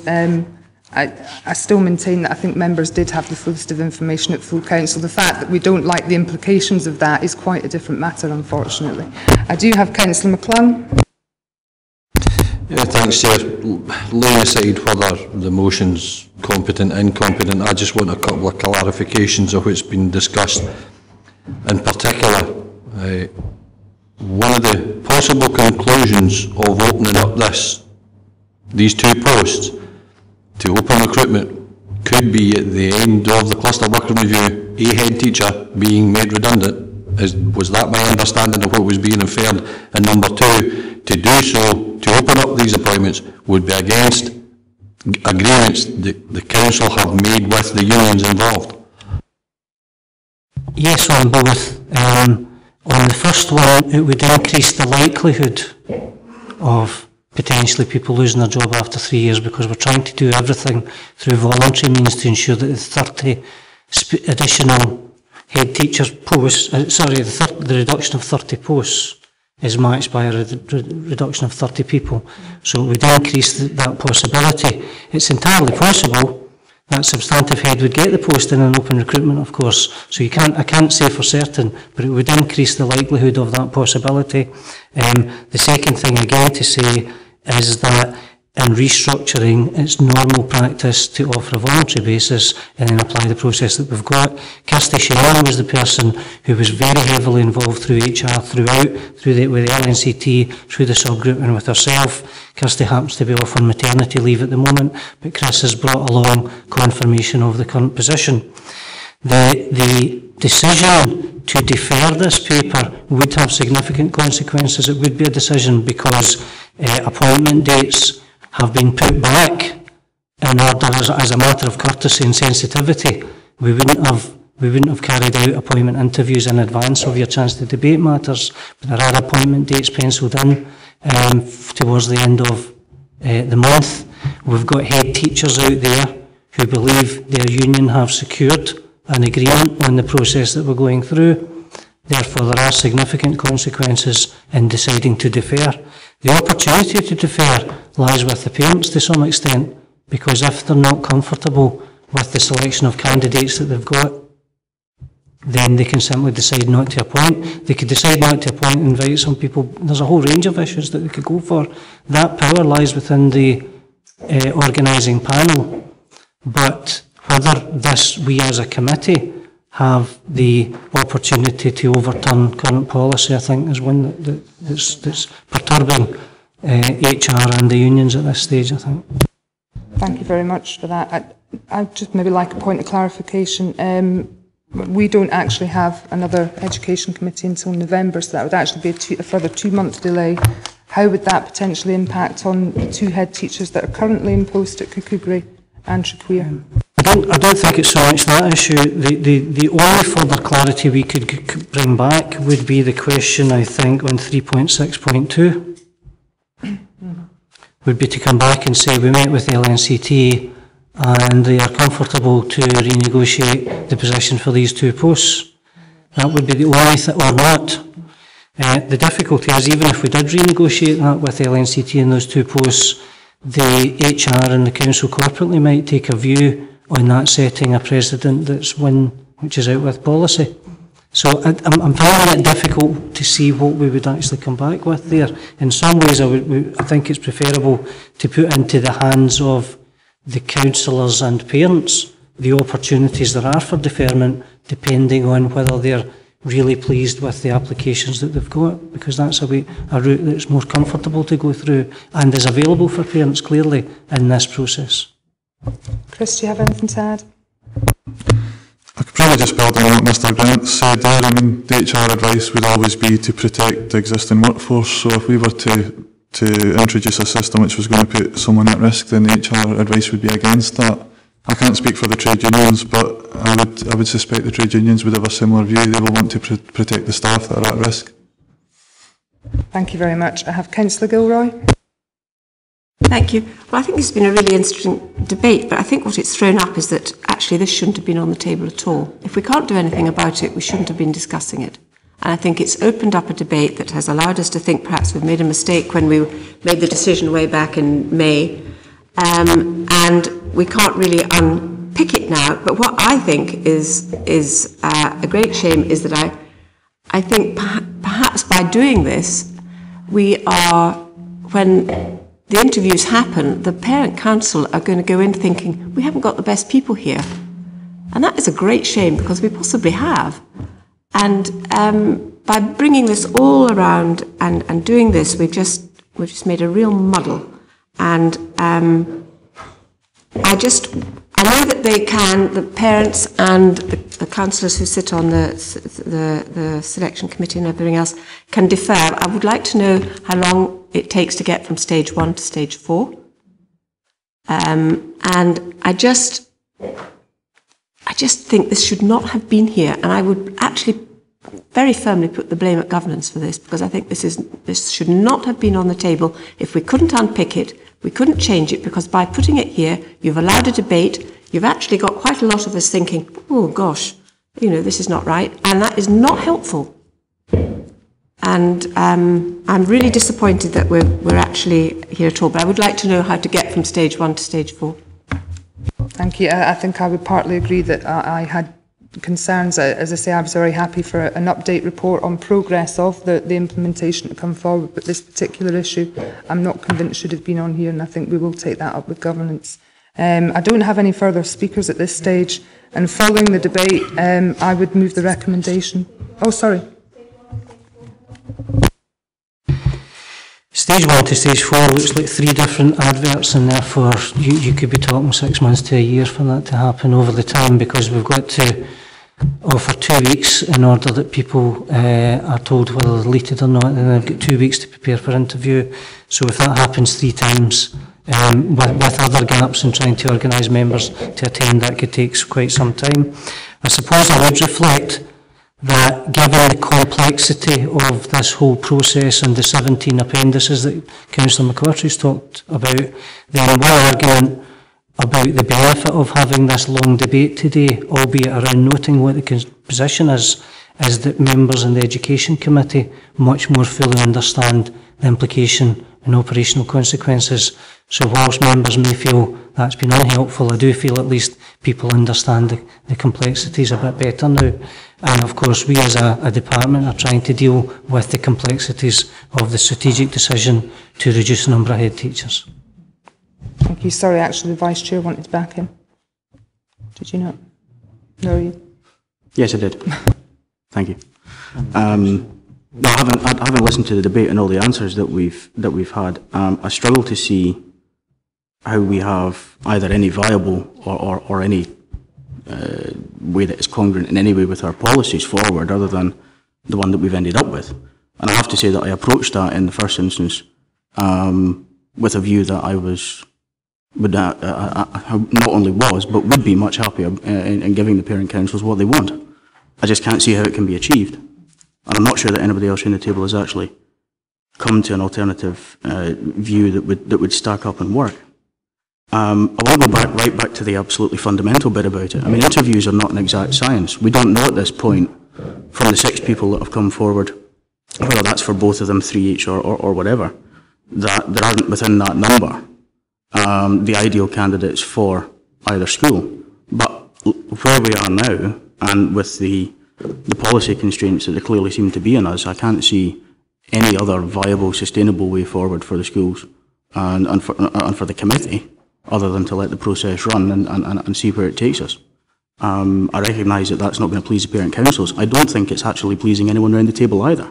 But I do think that in terms of policy, the negotiated positions that we have with the trade unions, our HR obligations, it's the only way forward that I can see. So if the chairman is moving the recommendations, I'll second them. Well, as I say, I was going to move the recommendations as are, and I will do that now. I have huge sympathy, because I'm a parent myself who has conducted or been involved in head teacher processes, but I have to say that in moving the recommendations in the past 6 years, I can count probably on one hand the amount of people that we've had from external advert for primary school recruitment, and I can probably say that 90% have only attracted 1 or 2 applicants from both within authority and out with authority. So if 2 schools have got 6 applicants, they're actually doing better than I have seen historically over the last 6 years.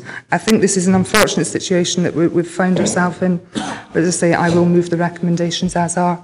I've already ruled Councillor Wipers motion incompetent and Councillor Thompson, so unless you have an alternative, I know you both want to speak. Yeah. Thank you, Chair.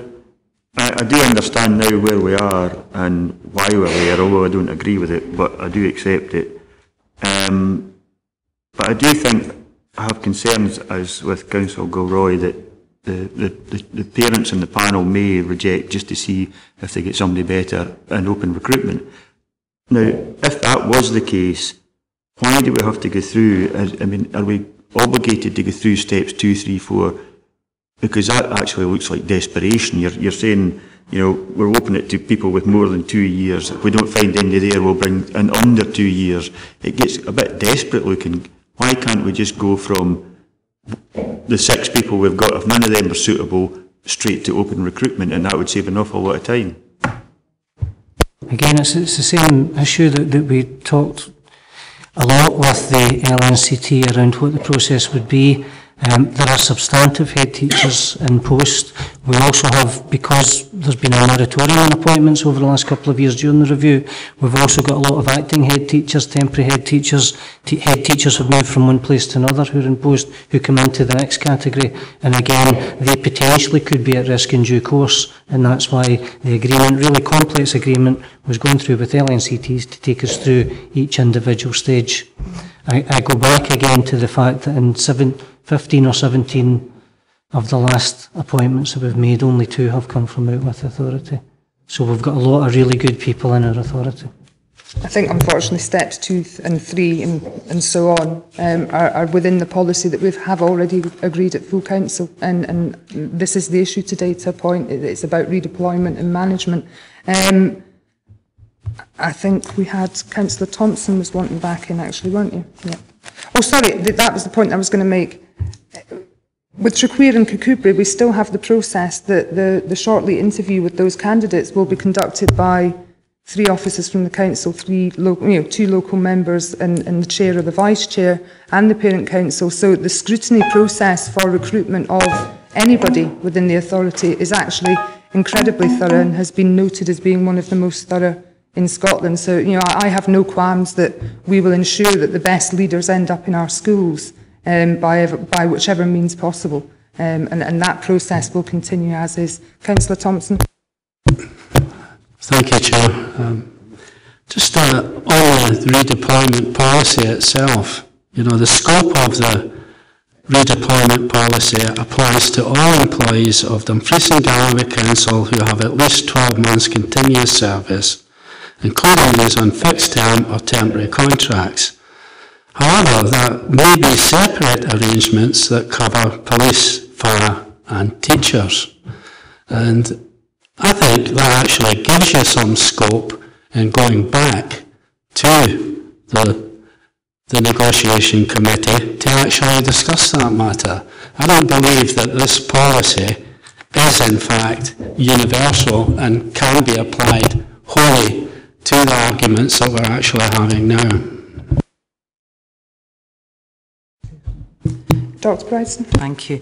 If it's helpful for members, the head teacher appointment arrangements agreed with LNCT do include the redeployment arrangements. I do accept that they are separate to those agreed for all other employees, and that they have also been implemented. So the redeployment policy or the redeployment arrangements for head teachers have been implemented in the past, so they have been utilised. But it does also say in the council redeployment policy that redeployment, first and foremost, the responsibility for substantive posts lies with the service in the first instance. Thank you. Well, that's appreciated. I have moved the recommendations and they've been seconded by the Vice Chair. Do we have any proposals, alternative proposals? Any competent alternative proposals? Councillor Lever. Thank you, Chair. I did indicate some time ago I wanted to speak, and I think the Director actually pointed you in my direction as well. I think one of the problems is that we're conflating the Council's overall ERVS process with the cluster working review. We know the figures in terms of the cluster working review was 150 pupils, although the Labour group suggested 100 rather than 150. I don't think anyone was aware that this process would extend beyond the cluster working, or those schools involved in the cluster working review, and certainly it would apply to schools of the size of Kirkcudbright and Traquair. So I don't think we do have the right information on which to base this, and therefore I would suggest we defer 2.4 until such times we do have a further report and more information on which to make the decision. Thank you very much. Again, I think it's important to reiterate that if we continue to defer and delay, we're continuing to delay the process of actually recruiting to these two schools. And you know, I think for the stability of schools and for schools going forward, that in itself is very disruptive. And if we find that in a couple of months' time we don't get the answers we want, and then we have to go through the whole process, these schools could be in limbo for, as the Director says, you know, between 6 to 12 months, which, you know, I would take as a risk to education. But I will take the Director's lead on that. I suppose I would say, in terms of further information, there would be no further information to bring. Page 133, as I say, there was and I need to be clear that I do not believe that the Education Committee or full Council agreed all the appendices. The appendices were operational consequences that were there for information. They agreed the overall strategy. When we have an overall strategy that means restructuring, then we take account of Council policy within our service in organising specific arrangements that tries to do as much as we can through voluntary means to safeguard people and minimise redundancy possibilities. However, I would go back to the fact that on the 30th of May and 28th of May, on page 133, you will see that stage 1, stage 2 talks about in there appointments made to subsequent vacancies created in larger schools outside the CWR. In the first instance, using existing HT appointment processes, step 1 ring fencing. So I'm not sure what further information we would be able to bring back. And that's the difficulty we have. We think the information was all there. I fully accept that members may not have understood every consequence of every appendix that's there. It's incredibly complicated. Some things have arisen which we couldn't have anticipated and we're having to amend and work through, but the information relating to these two particular posts we believe was there, but was as an operational consequence, and that our local negotiation agreement takes account of Council policy, and therefore I'm not sure what we can bring back to you. That's the worry. Thank you very much. I'm just going to bring in our Governance Officer at this point for some clarification. on Councillor Lever's points. Chairman, thanks. I think my issue with your amendment, Councillor Lever, is that I'm not sure that's actually competent in itself. I mean, at the end of the day, I've ruled the motion incompetent. You're asking for the matter to be deferred for decision. It's not a decision, not in the gift of this committee to make that decision. It's an operational action as a consequence of the full council's decision. The only option available, as the director has said, is to renegotiate with LNCT, and that's for the director to go away and to do that. It's not for this committee to make a decision on this issue. So I have a problem with the amendment as well, Chairman. Councillor Lever, do you want to come back in? Or he's the mover of the amendment. I accept that this is for noting, but we're coming back to the governance issue. If we're not allowed to do anything with this, why has this actually come to this committee in the first place? But I'm still confused about the information on page 133. Is that exactly as written in the papers which went to education in May? Sorry, ask that question again. The process for appointing head teachers to partner schools, the various stages, was that exactly as written in the paper which went to education in May? Because I certainly can't recall seeing that. Yeah, I can This is what they are. Yeah. I deliberately went back and checked over the past few weeks the absolute wording as well when Councillor McCotry brought this to my attention. Right, we only have one motion on the table. Our governance advice is that the alternative amendment is incompetent. So, Councillor Nicholson, third time lucky. I can't understand governance advice on this because the recommendations are being asked to note. Now, if we're saying we're not noting them, it's not a decision. But the decision is we don't note these. We have back a further report, a more detailed report. So, if governments are saying that they're obliged to note details, then I don't understand that, because in the past, anything that note reports that have carried up, we say, no, we're not going to note that. And that's been pretty competent. I don't know what differs with this governance. I don't think there was an issue with that. I mean, obviously, you can record your dissent anyway. Any member can do that. The specific change was at 2.4, and it was to defer or delay the decision on that particular recommendation and a further report coming forward in the future. Now that's very specific. That's actually an action which we don't believe we have in our gift to do, and that was why it was ruled incompetent. If you were requesting for the director to go away and renegotiate with the LNCT, then that is something that is in our gift to do. But what was requested by Councillor Lever has deemed to be not competent. Do you want back in, Councillor Nicholson?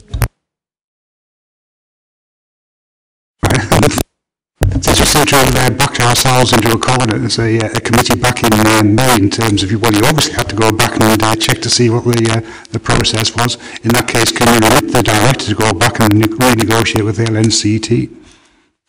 If you wish to move that as an amendment at 2.4 to our motion, I will accept that as an amendment, assuming that 2.1, 2.2, 2.3 and 2.5 are happy for noting. Yeah, okay, we have a motion and an amendment. Thank you, Chairman. The motion by yourself, seconded by the Vice Chairman, is to agree recommendations 2.1, 2.2, 2.3, 2.4 and 2.5 as stated in the report. The amendment by Councillor Lever, seconded by Councillor Nicholson, is to remit the Director of Education Services to renegotiate with the LNCT on open recruitment in the cases of the head teacher appointments at Traquair and Kirkcudbright primary schools. Is everyone clear about the terms of the motion amendment? Chairman? Motion. Vice Chairman? Motion. Councillor Blake? Motion. Councillor Brodie? No. Was it away? Sorry. Councillor Dempster? Councillor Diggle? Councillor Gilroy? Councillor Yen? Motion. Councillor Lever? Councillor McClung? Motion. Councillor McComb? Motion. Councillor McKee? Councillor Martin? Councillor Nicholson? Councillor Nicholl? Councillor Thompson. Amendment. Councillor Witt. Councillor Wiper. Reverend McFadden.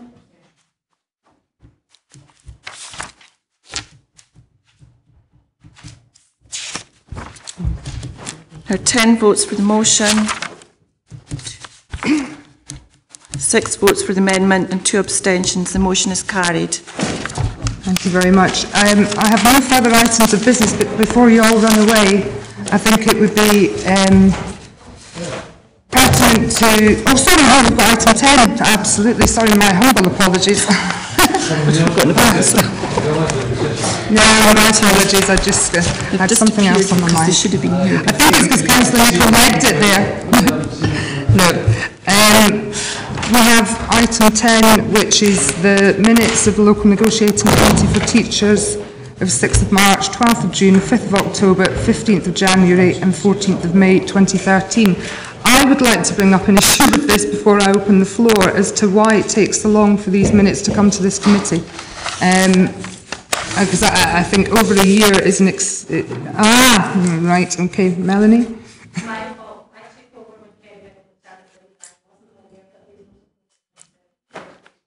Right. Okay, thank you. Thank you very much. Apology accepted. Councillor Lever. Yes, Chair. I welcome the explanation. That was certainly one of the things I noted, was the fact that it has taken 18 months for these, and we raised this in the past as well. But these are quite important items to this committee, because we do need to know what the staff and their concerns are, etc. And I notice there are a few mentions of the Dumfries Learning Town. A great deal of mention of the Dumfries Learning Town, it has to be said, for 18 months of deliberations, but at least we've got some idea of what the discourse was between the management and the staff side. So I do think it's important that these do come to the committee as soon as possible after the committee. And I'm a little concerned that the one unit which is missing is the one of July, was it June, when the director spoke to the LNCT about the approval which is mentioned in item 9. Sorry. I think it has to be approved by the LNCT before it comes here for noting. So the issue is that builds in an immediate 4-month delay, because we have 3 LNCTs a year, and the minute of the first one needs to be approved at the next one. But still that should be the maximum delay, even if you had a month on for committee dates. Okay. Councillor Nicholson. At least the last chair said that I said this board, that's why I said the board people, but I don't see them having the same excuse. Just all these minutes, why are they here for us? Why are they here for us? They're here for us for approval. Right? How can we approve these minutes when none of us were? I'm sorry, I don't know if I want to say something. No. She was whispering in my ear that that's a mistake and it should be for noting. Right. No, but it would help if everyone's got their issues right at the start. But it's here for approval, and why is it here for approval? None of us are on these committees. Duly noted, thank you. Councillor Witts. Thank you, Chair. You stole my thunder. I was going to complain again about the 18 months delay. However, I'd like to take the opportunity to look at, for your Director to look at page 165, and I can have a second bite of the cherry here about my particular interest in modern languages. I see that there is a strategy group now. Is it possible, either at committee or perhaps an email to me to explain, and I'm going back to item 4, how this is progressing? Certainly. Thank you. I think with that, are we happy to note the minutes attached from the LNCT? Yes? Right, well, as I say, I have no further items of urgent business. Sorry, Councillor Nicholson? Because the paper's open in front as if it's for approval. Yes. Yeah. It's noted. But I just would like to say at this stage that you'll have received an email last week, and I know she doesn't want a grand send-off or a great goodbye, from the authority, but I think as an education committee we should thank very much Rachel Craig for her long service to Dumfries and Galloway Council, the Education Authority, pupils and schools across the authority. I know that she's been working here, I think, for 34 years, teaching. She was a deputy head teacher at Moffat Academy and a very popular and well-loved one. Came into the centre and, in my opinion, has done a sterling job in her role within central support and latterly as deputy director under Colin. And I think she's been an exceptional asset to the authority and will be enormously missed by very many people. And very, very big shoes to fill, I'm afraid, if we do decide to fill them. But I think it should just go on record and be noted that the Education Committee's thanks to a very exceptional member of staff, and she will be missed. Thank you. With that, I have no business. I don't know whether we have lunch or not.